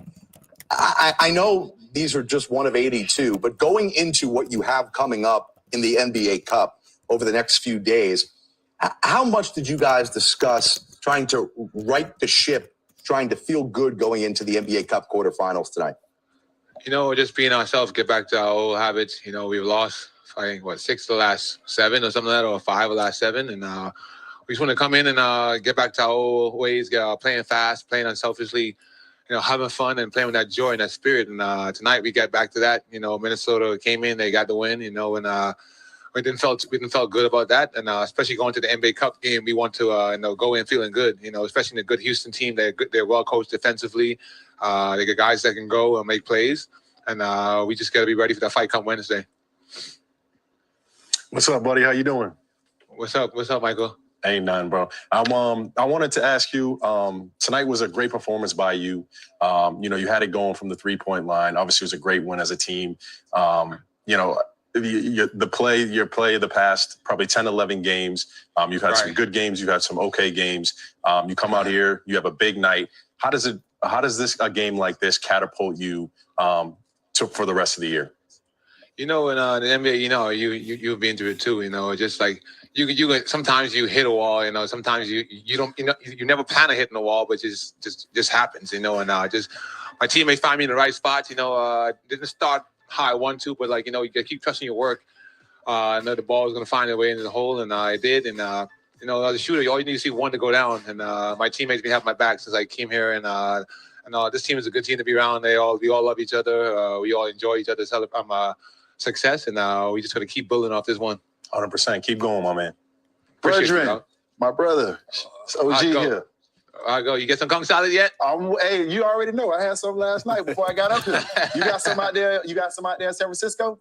No.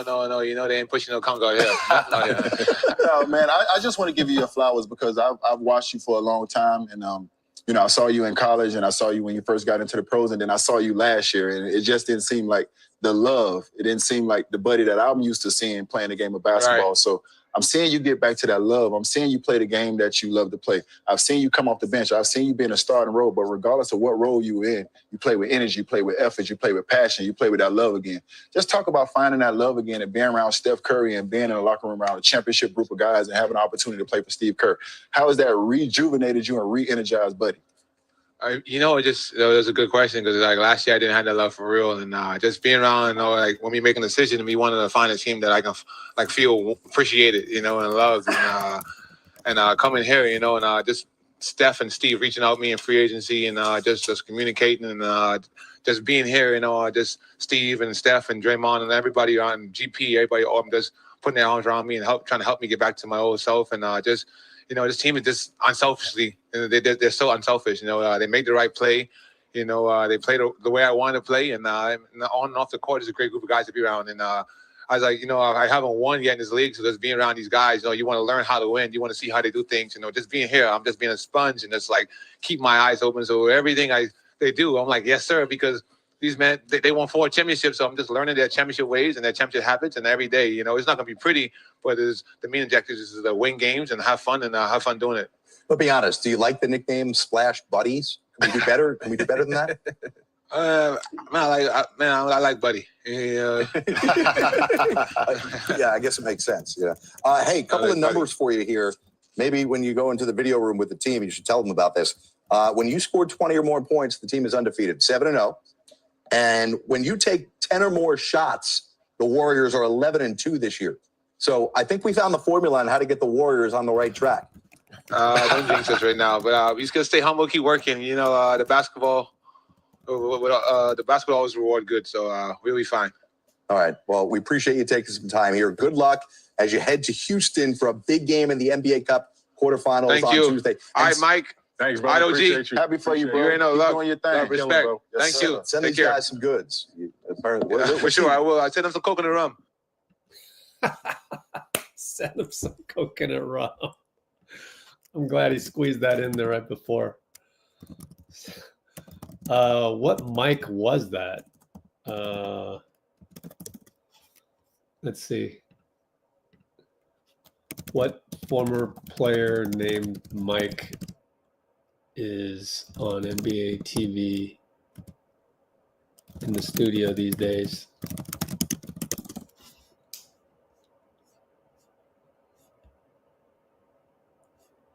It wasn't Mike Fratello. No.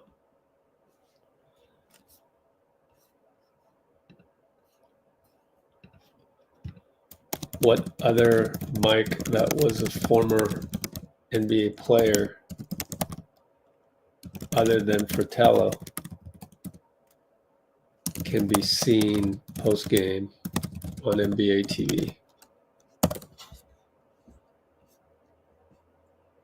Okay, Mike Miller. I thought it was Mike Miller, honestly. But I didn't know that he had gotten a job with NBA TV. That's not bad. Yeah, Michael Mulder. His accent is strong. Yeah, it is. Let's see. Day is the day. Sunday. Does Dean want to hop on? Still maybe waiting for another interviewee to go to the podium. Not sure. Only at 3 hours, 28 minutes. And I say only in terms of we usually go 4 hours.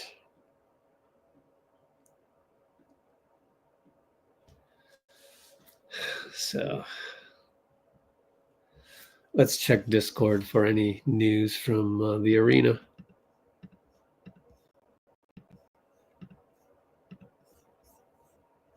Nothing.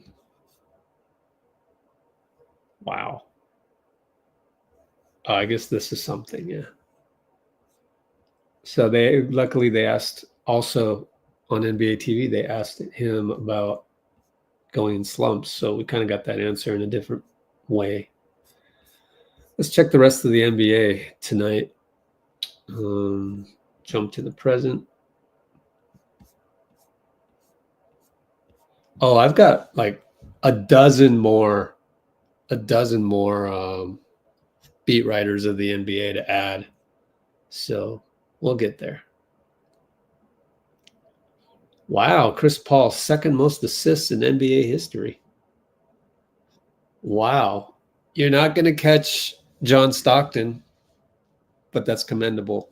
You're second. All time, that's crazy. Look at these unis. That's nice. Here, we could play this behind the scenes.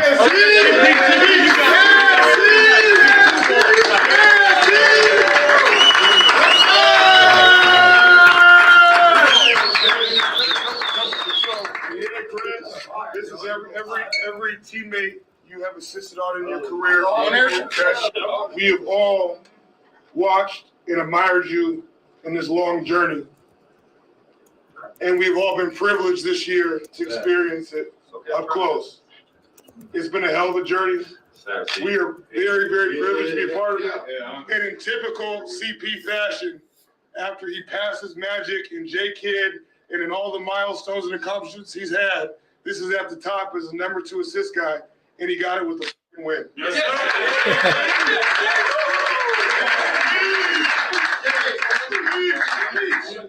Man, I can't say nothing but thank you, man. Seriously, man. I know I'm hard to deal with a lot of times. I got a whole minute left. I swear, man, I'm so grateful. You know what I mean? To be away from my family. It's on our Discord. Y'all became my family. And so man, I know I'm a lot to deal with on the court, man, but I just love the hoop. And I hope that y'all get this opportunity to play as long as I have. Wow, he's so emotional. So thank y'all so much. There we go. There you go, CP. Bring it in.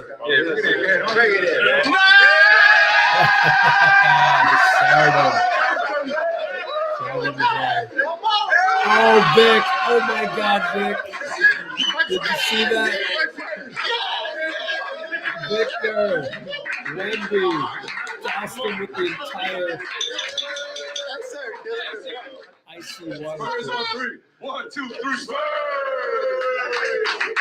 Damn, the Spurs are not bad either. If I'm looking at the standings, we didn't get a chance to look at the standings, but they are now 12-12. We are 14-9. We're still 5th place behind Dallas by a game and a half, behind Houston by a game and a half. And yeah, if you're on Instagram and you didn't see that, you got to jump onto YouTube. The link is in the stories. All right, Dean. Wow, can you finish your essay in half an hour? That'd be amazing.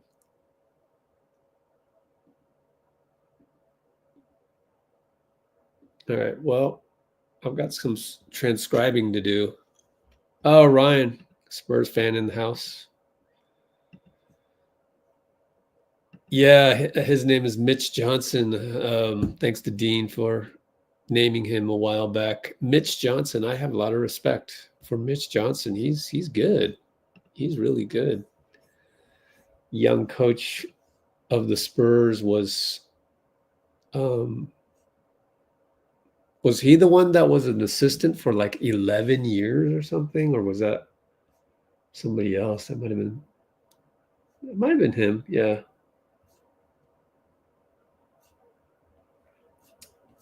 What do we learn? What is this? In Phoenix, another loss without Kevin Durant. Cool. Let's look at the standings on them. Wow. Phoenix is 12-11. Cool. Isn't that crazy? Everybody can beat everybody else. It's like everybody needs their entire team. Entire team though. Got a little piece of popcorn stuck in my throat. All right. That's it on Discord, I think. Let's go back to NBA standings. Enjoy this for a little bit. I mean, man, Dallas won 7 straight. All the guys up top. You guys saw the dunk from John Morant, right? Whew, damn. Wow. Double clutch reverse. Wow.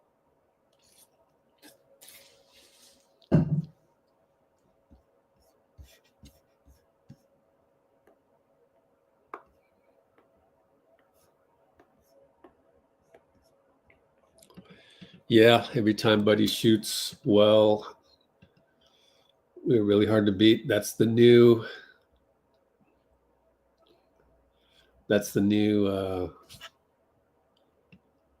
if Dre hits a 3 statistic.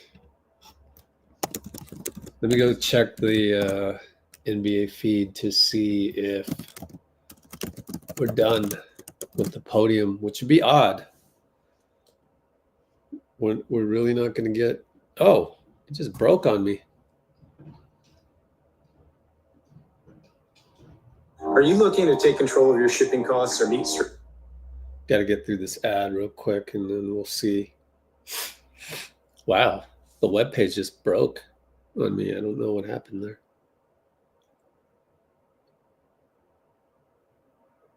Nope, we'll resume shortly.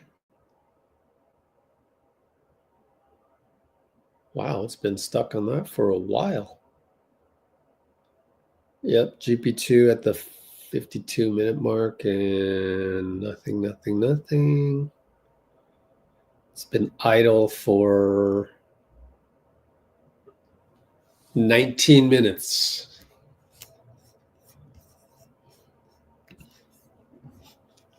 Let's check the NBA media database.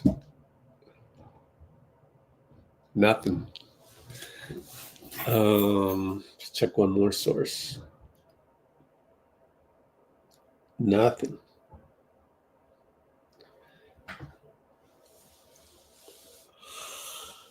Oh, Kuminga sits down. Beautiful. Perfect timing. Well, are they going to give Steph the night off? I don't know. Here we go. Jonathan at the podium.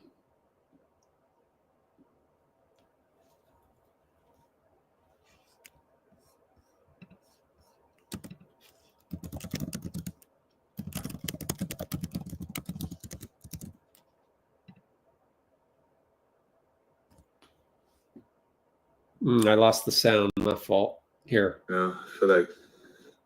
Here we go. Darn it.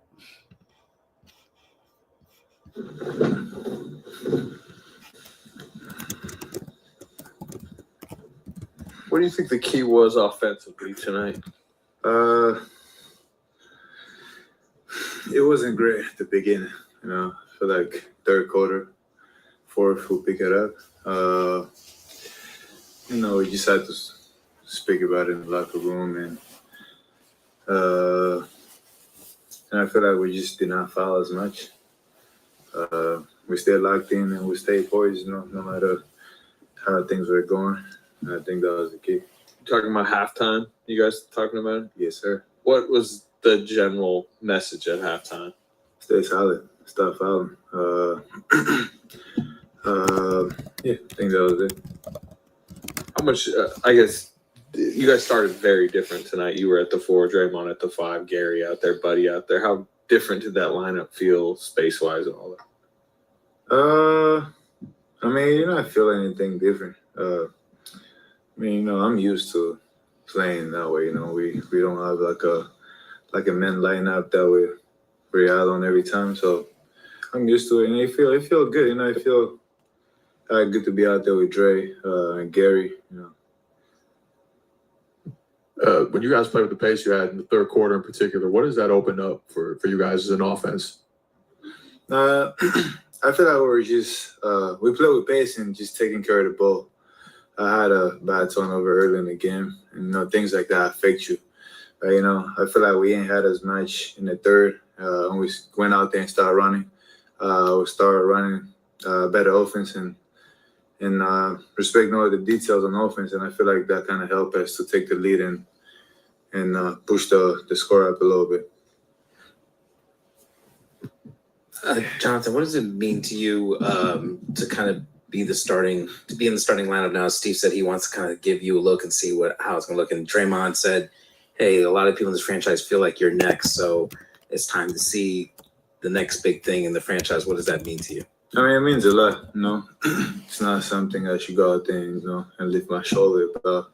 It's just, you know, it's a blessing, you know, to be in that position. I feel like it's just a more of an encouragement for me to just keep doing what I've always been doing and just working hard. But you know, I'm happy to, you know, to be back in the starting lineup, and my job is just to go out there and bring a lot of energy and just to help us win games. So, do you kind of feel like this is your time to you've waited a long time to kind of maybe show what you can do. Do you feel like this is your time? Nah, I wouldn't say that. I've been here. I've been playing for this team for 4 years, and I feel like every other year I take a step. But it's not about me showing and telling that it's about my time. No, I feel like it's just about my growth, and I keep growing. The more I keep growing, the more they keep believing in me. So, and I think that's pretty much it. Were you are you able to appreciate what Gary did to Anthony in the fourth quarter there? Anthony was 1 of 7 from the field, 2 turnovers that Gary caused. I mean, what was Gary doing out there? And do you ever face Gary in practice? I mean, I faced Gary for 4 years. It's not an easy one to play around with. He's one of the best defenders. People don't really talk about Gary as much, but if you go out there and ask all these all-stars, first option players from different teams, how's Gary defense, they're going to tell you. They're not going to lie about it. Gary's a tough one to go against, I mean, we got great players, they're going to end up scoring, but they're going to work for those points. And Gary's not. Gary's very good at playing defense. Jonathan, I mentioned this to you a minute ago, but just when Steph gets in a groove, not just with his shot, but having the knack for finding the open guy or the hot hand. I mean, how much fun is that? I mean, and do you appreciate his ability to keep doing that at such a high level, finding the open guy or the guy who's on a roll like Buddy tonight was? We all on this team, not just players. We all appreciate everything he does. It makes everybody's life easier. I'm always appreciative. I let him know. I love playing with Steph. And he's a very smart player. If he sees you going, he gonna keep fitting you. He's gonna find you. He's gonna let you, he's gonna let you go out there and be you, and play the way you're supposed to be playing. And if he sees something that ain't going right, he's gonna talk to you in the right way. But we all appreciate what he brings. He helps all of us. It makes our life easier.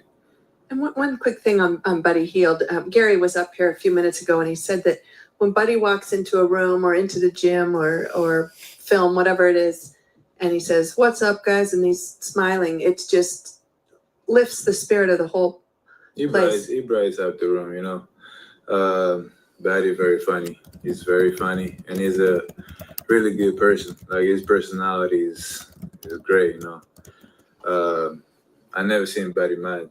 He always, no matter if it's night or his night, he's still smiling and still bringing jokes around. So Buddy's a great person. I never seen him mad. What kind of example is that for perspective? I mean, he might be in a shooting slump, but he's still the same guy, every time. What is that example for young guys to see him like that? I mean, people are different, but Buddy's a great example to follow. Not every day is your night. There is always ups and downs, but within the ups and downs, you just gotta stay positive, And I feel like Buddy is one of those guys to look up to.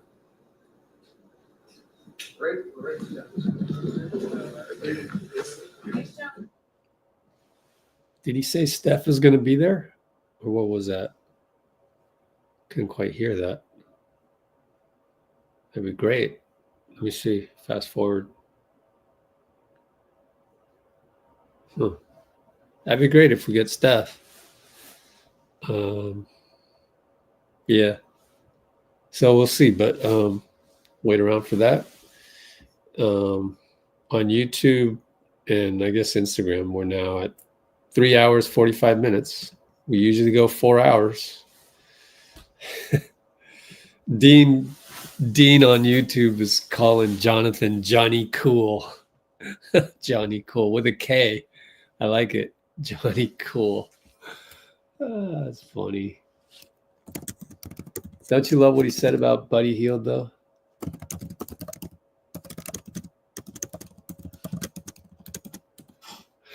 Johnny Cool.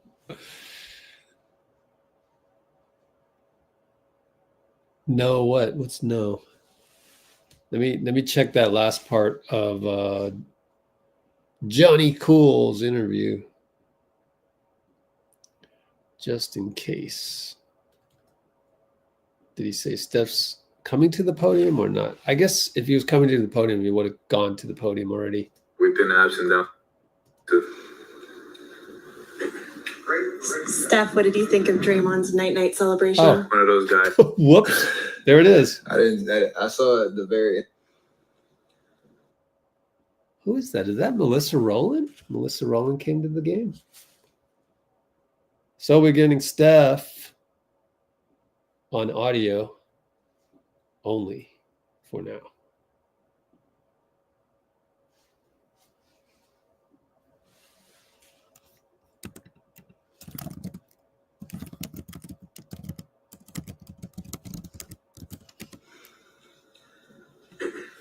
Steph, what did you think of Draymond's night-night celebration?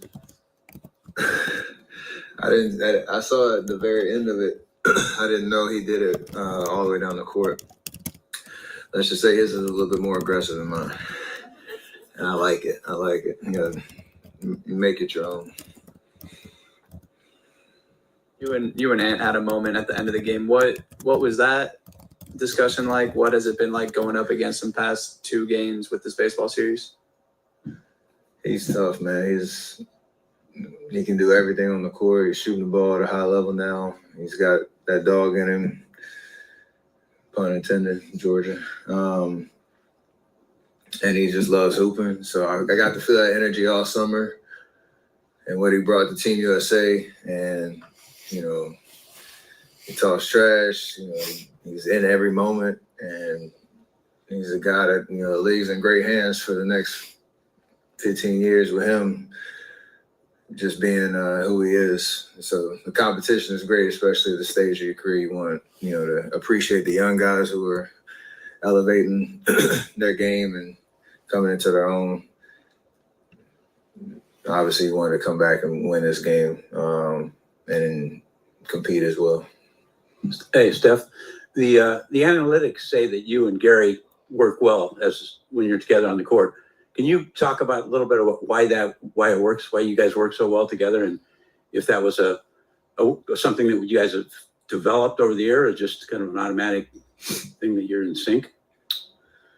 We've developed that since years, the 2021 season, where he's such a unique player because he can guard on the ball. He puts so much pressure as a point of attack defender, and he also just has a strong IQ for where to be on offense. He gets to the spots quickly. We run a lot of pick and roll with me and him at times where he's, you know, rolling in the pocket, getting downhill, and he knows how to move the ball quick, set great screens, just make the next play. So he has a great feel, and he's shown that for the whole time he's been here, the 2 different stints. And, you know, he's a big part of our championship year, especially that start that we had. That gave us some great momentum, and he just has a way to figure it out. And the last, 5 minutes of tonight, he played well all game, but that last 5 minutes, just trying to give Anthony Edwards as much help as possible, that's who he is. What was he doing to Anthony? To what? What was he doing to Edwards that? He was strapping up. That's what we call it. Ant could still make shots over him, but he was just trying to make it tough. And that's what great defenders do.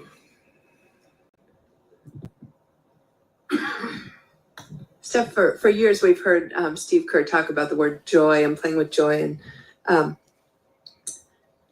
Gary was up here a few minutes ago talking about when Buddy walks into a room, wherever it is, into the gym, and says hello to you guys, and he's got that smile, and how the whole place changes. What kind of impact has that made on you, just to see him, if he's shooting well or not, it doesn't matter, he's the same guy, and what kind of example can that be for younger players to see him so even keel and happy? Oh, there's nothing even keel about him. He is all extreme happy, joy, talking all the time. And you love that energy because he loves the game. He works he probably puts more hours in the gym than I think I've ever seen anybody, and the consistency of his approach. He does bring joy to the locker room, to the plane, to no matter where we're at, you're gonna hear him. And I think he, like you said, he lifts everybody up because got a great sense of humor, and he's been around the block. And the funniest part, you just can't get him to shut up.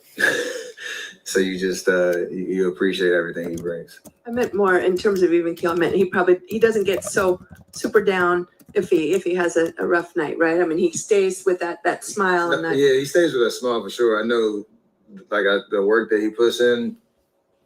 I heard him say he won't leave the gym until it feels good. So for that, whether he's in having a rough stretch or whatever, he's gonna put more time in to get himself out of it, and that's the commitment to what he does. His attitude doesn't change for sure, so doesn't let the results affect him as much as it could. He's almost to 2003s, and he knows what that might mean to kids back in Bahamas cheering him on, and he hopes to not catch you, but come close. I mean, can you see him just climbing that 3-point list? No, for sure. That's a lot of threes between him and Clay for the Bahamas, so it's pretty solid. Steph is going to Houston for the NBA Cup. Feel like going there for the Western Conference Finals? Not really, but there's still appreciation for a moment, like a build up for a game. Then we all want to get to Vegas for sure, so we'll give everything we got to it. But a little different context than the playoffs. I love how you answered that seriously. That's pretty good. Thank you. When you've spaced on the floor, fourth quarter, you got J.K. attacking, you attacking, shooter spaced out. How close to what you guys should be doing at the end of games? Does it feel like that's what you want for fourth quarters? I think we adjusted well from last game to have a little bit more clarity on what we were trying to do. Obviously, shots have to go in. Buddy was huge for us tonight. JK in the second half was huge for us. But just having organization on how we're trying to create shots, who has the ball in our hands, like you said, where everybody is spaced to make the puzzle pieces fit. It's one game, and we have to adjust to how Houston's going to guard us, and it could look a little different, but we have to make the game as simple as possible. When we get in trouble, the chaos creates confusion, and then you start turning the ball over, and that affects morale.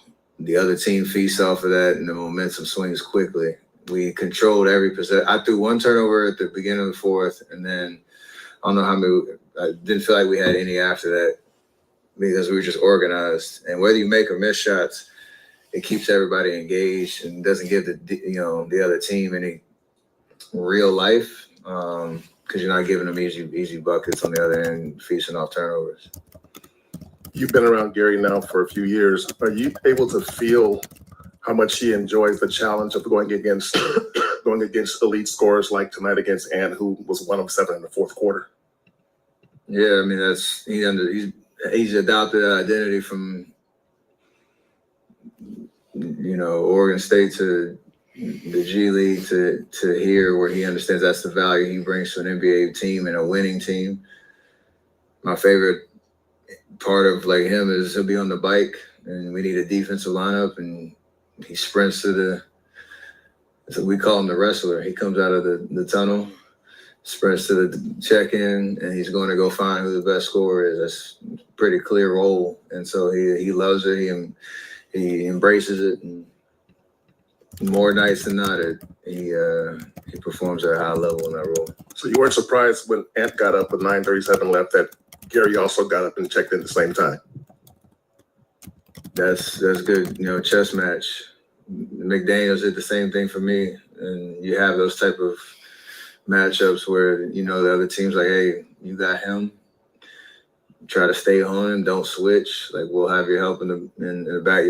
It's the NBA. Like, good offense always beats good defense, but his job was just to make it hard and embrace the challenge every night. What did you think of the Draymond driving and dunk to finish and the elongated celebration after? We needed that moment. I know he needed that moment. He played amazing all night. Typical Draymond type of game where you look at the stat. If you didn't watch the game, you look at the stat sheet, you'd probably be like, ho hum. But if you watch the game, you understand his impact. And then to finish it off like that, me setting the screen, switching roles, me setting the screen for him getting up, dunking, and getting the crowd going. And he didn't ask me about using the night beforehand, so his night to shine. Oh no, I made it all the way down and all the way back to the bench before I think like in Orlando last year, holding it for a long time.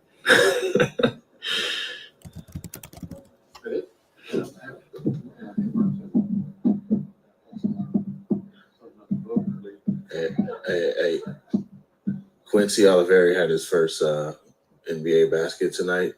He did? When does his signature shoe drop? That's fine. So what? That earns him a signature shoe, right? Hey, everybody's getting signature shoes now.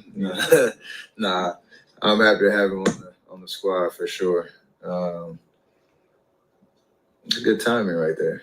I don't know what kicks he had on tonight. I'm gonna try to get him signed for me. That's the first bucket. That's pretty dope.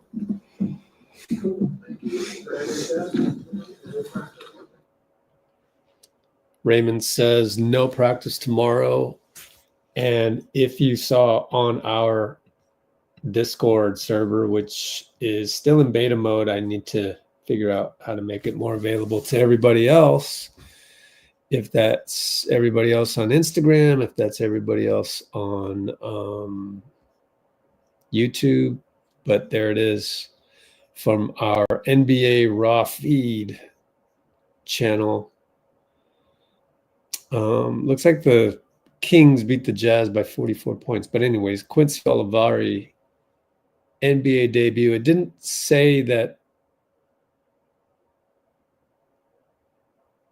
It didn't say that it was his first bucket, but now you can see Dave McMenamin. Quincy goes, I hope it's 3 points out of 50,000. I like to dream big. Yeah. What an inspiration. He's an inspiration. You know why? Because he keeps it grounded. You can always tell that he's got gratitude. It's all about gratitude. If you're Quincy Oliveri hit his first NBA bucket tonight. Steph was asked about that as the last question. Yeah, so that's good. That's good stuff. Yeah, so it's all about gratitude and appreciation. If you can tap the well of gratitude and appreciation, you're going to do just fine. That's going to get you through anything in life. Take it from me.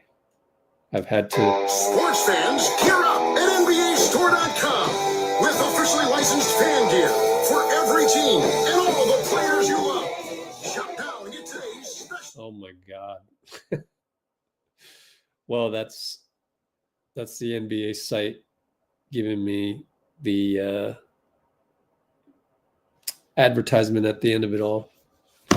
So got a little interrupted there. So I am going to log off pretty soon. We got 45 more seconds to reach 4 hours, as we usually do.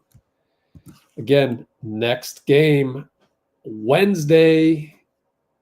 And if we can win or lose, we'll have another game after that. But if we can win, then we play the winner of, what was it? Dallas and Denver? Okay, nothing going on there. Let's get the Warriors feed. Yeah. And there's Anthony Slater with Steph Curry one that just happened a few moments ago. But yeah, let us show the browser one more time. And here's the cup. Oh, wait. Oh, man, I deleted that. I deleted it. Oops. History. Maybe it was this one. There we go. Gotta be in here. There we go. No, OKC Dallas. My bad. OKC Dallas. If we can beat Houston on the 11th, which is Wednesday, then Saturday in Vegas, we would play against the winner of OKC Dallas. If we lose, then I think we would play the loser of that, but I'm not sure. Man, we got to play these tough teams over and over no matter what. So that's what is upcoming for Let's Go Warriors.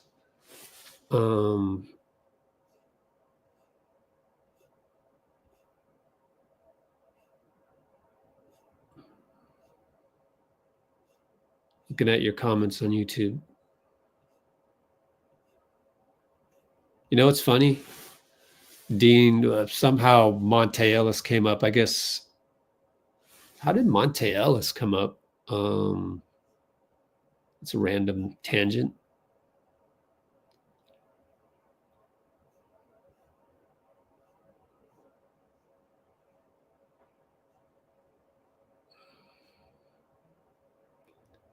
Okay, Dean Agon just randomly said, I was sad we traded Monte Ellis. Back then, 2009, I didn't care. I was still heartbroken by the 93 trade of Chris Webber. I don't know. Yeah. So yeah, we crossed 4 hours, and I'm gonna call it a night. So I'm gonna now go work on the transcriptions of the post game, and what we're gonna do is present Cholo's Just Us 1 2 3 file. We'll see you when. My Portland footage. Portland Steph getting the layup.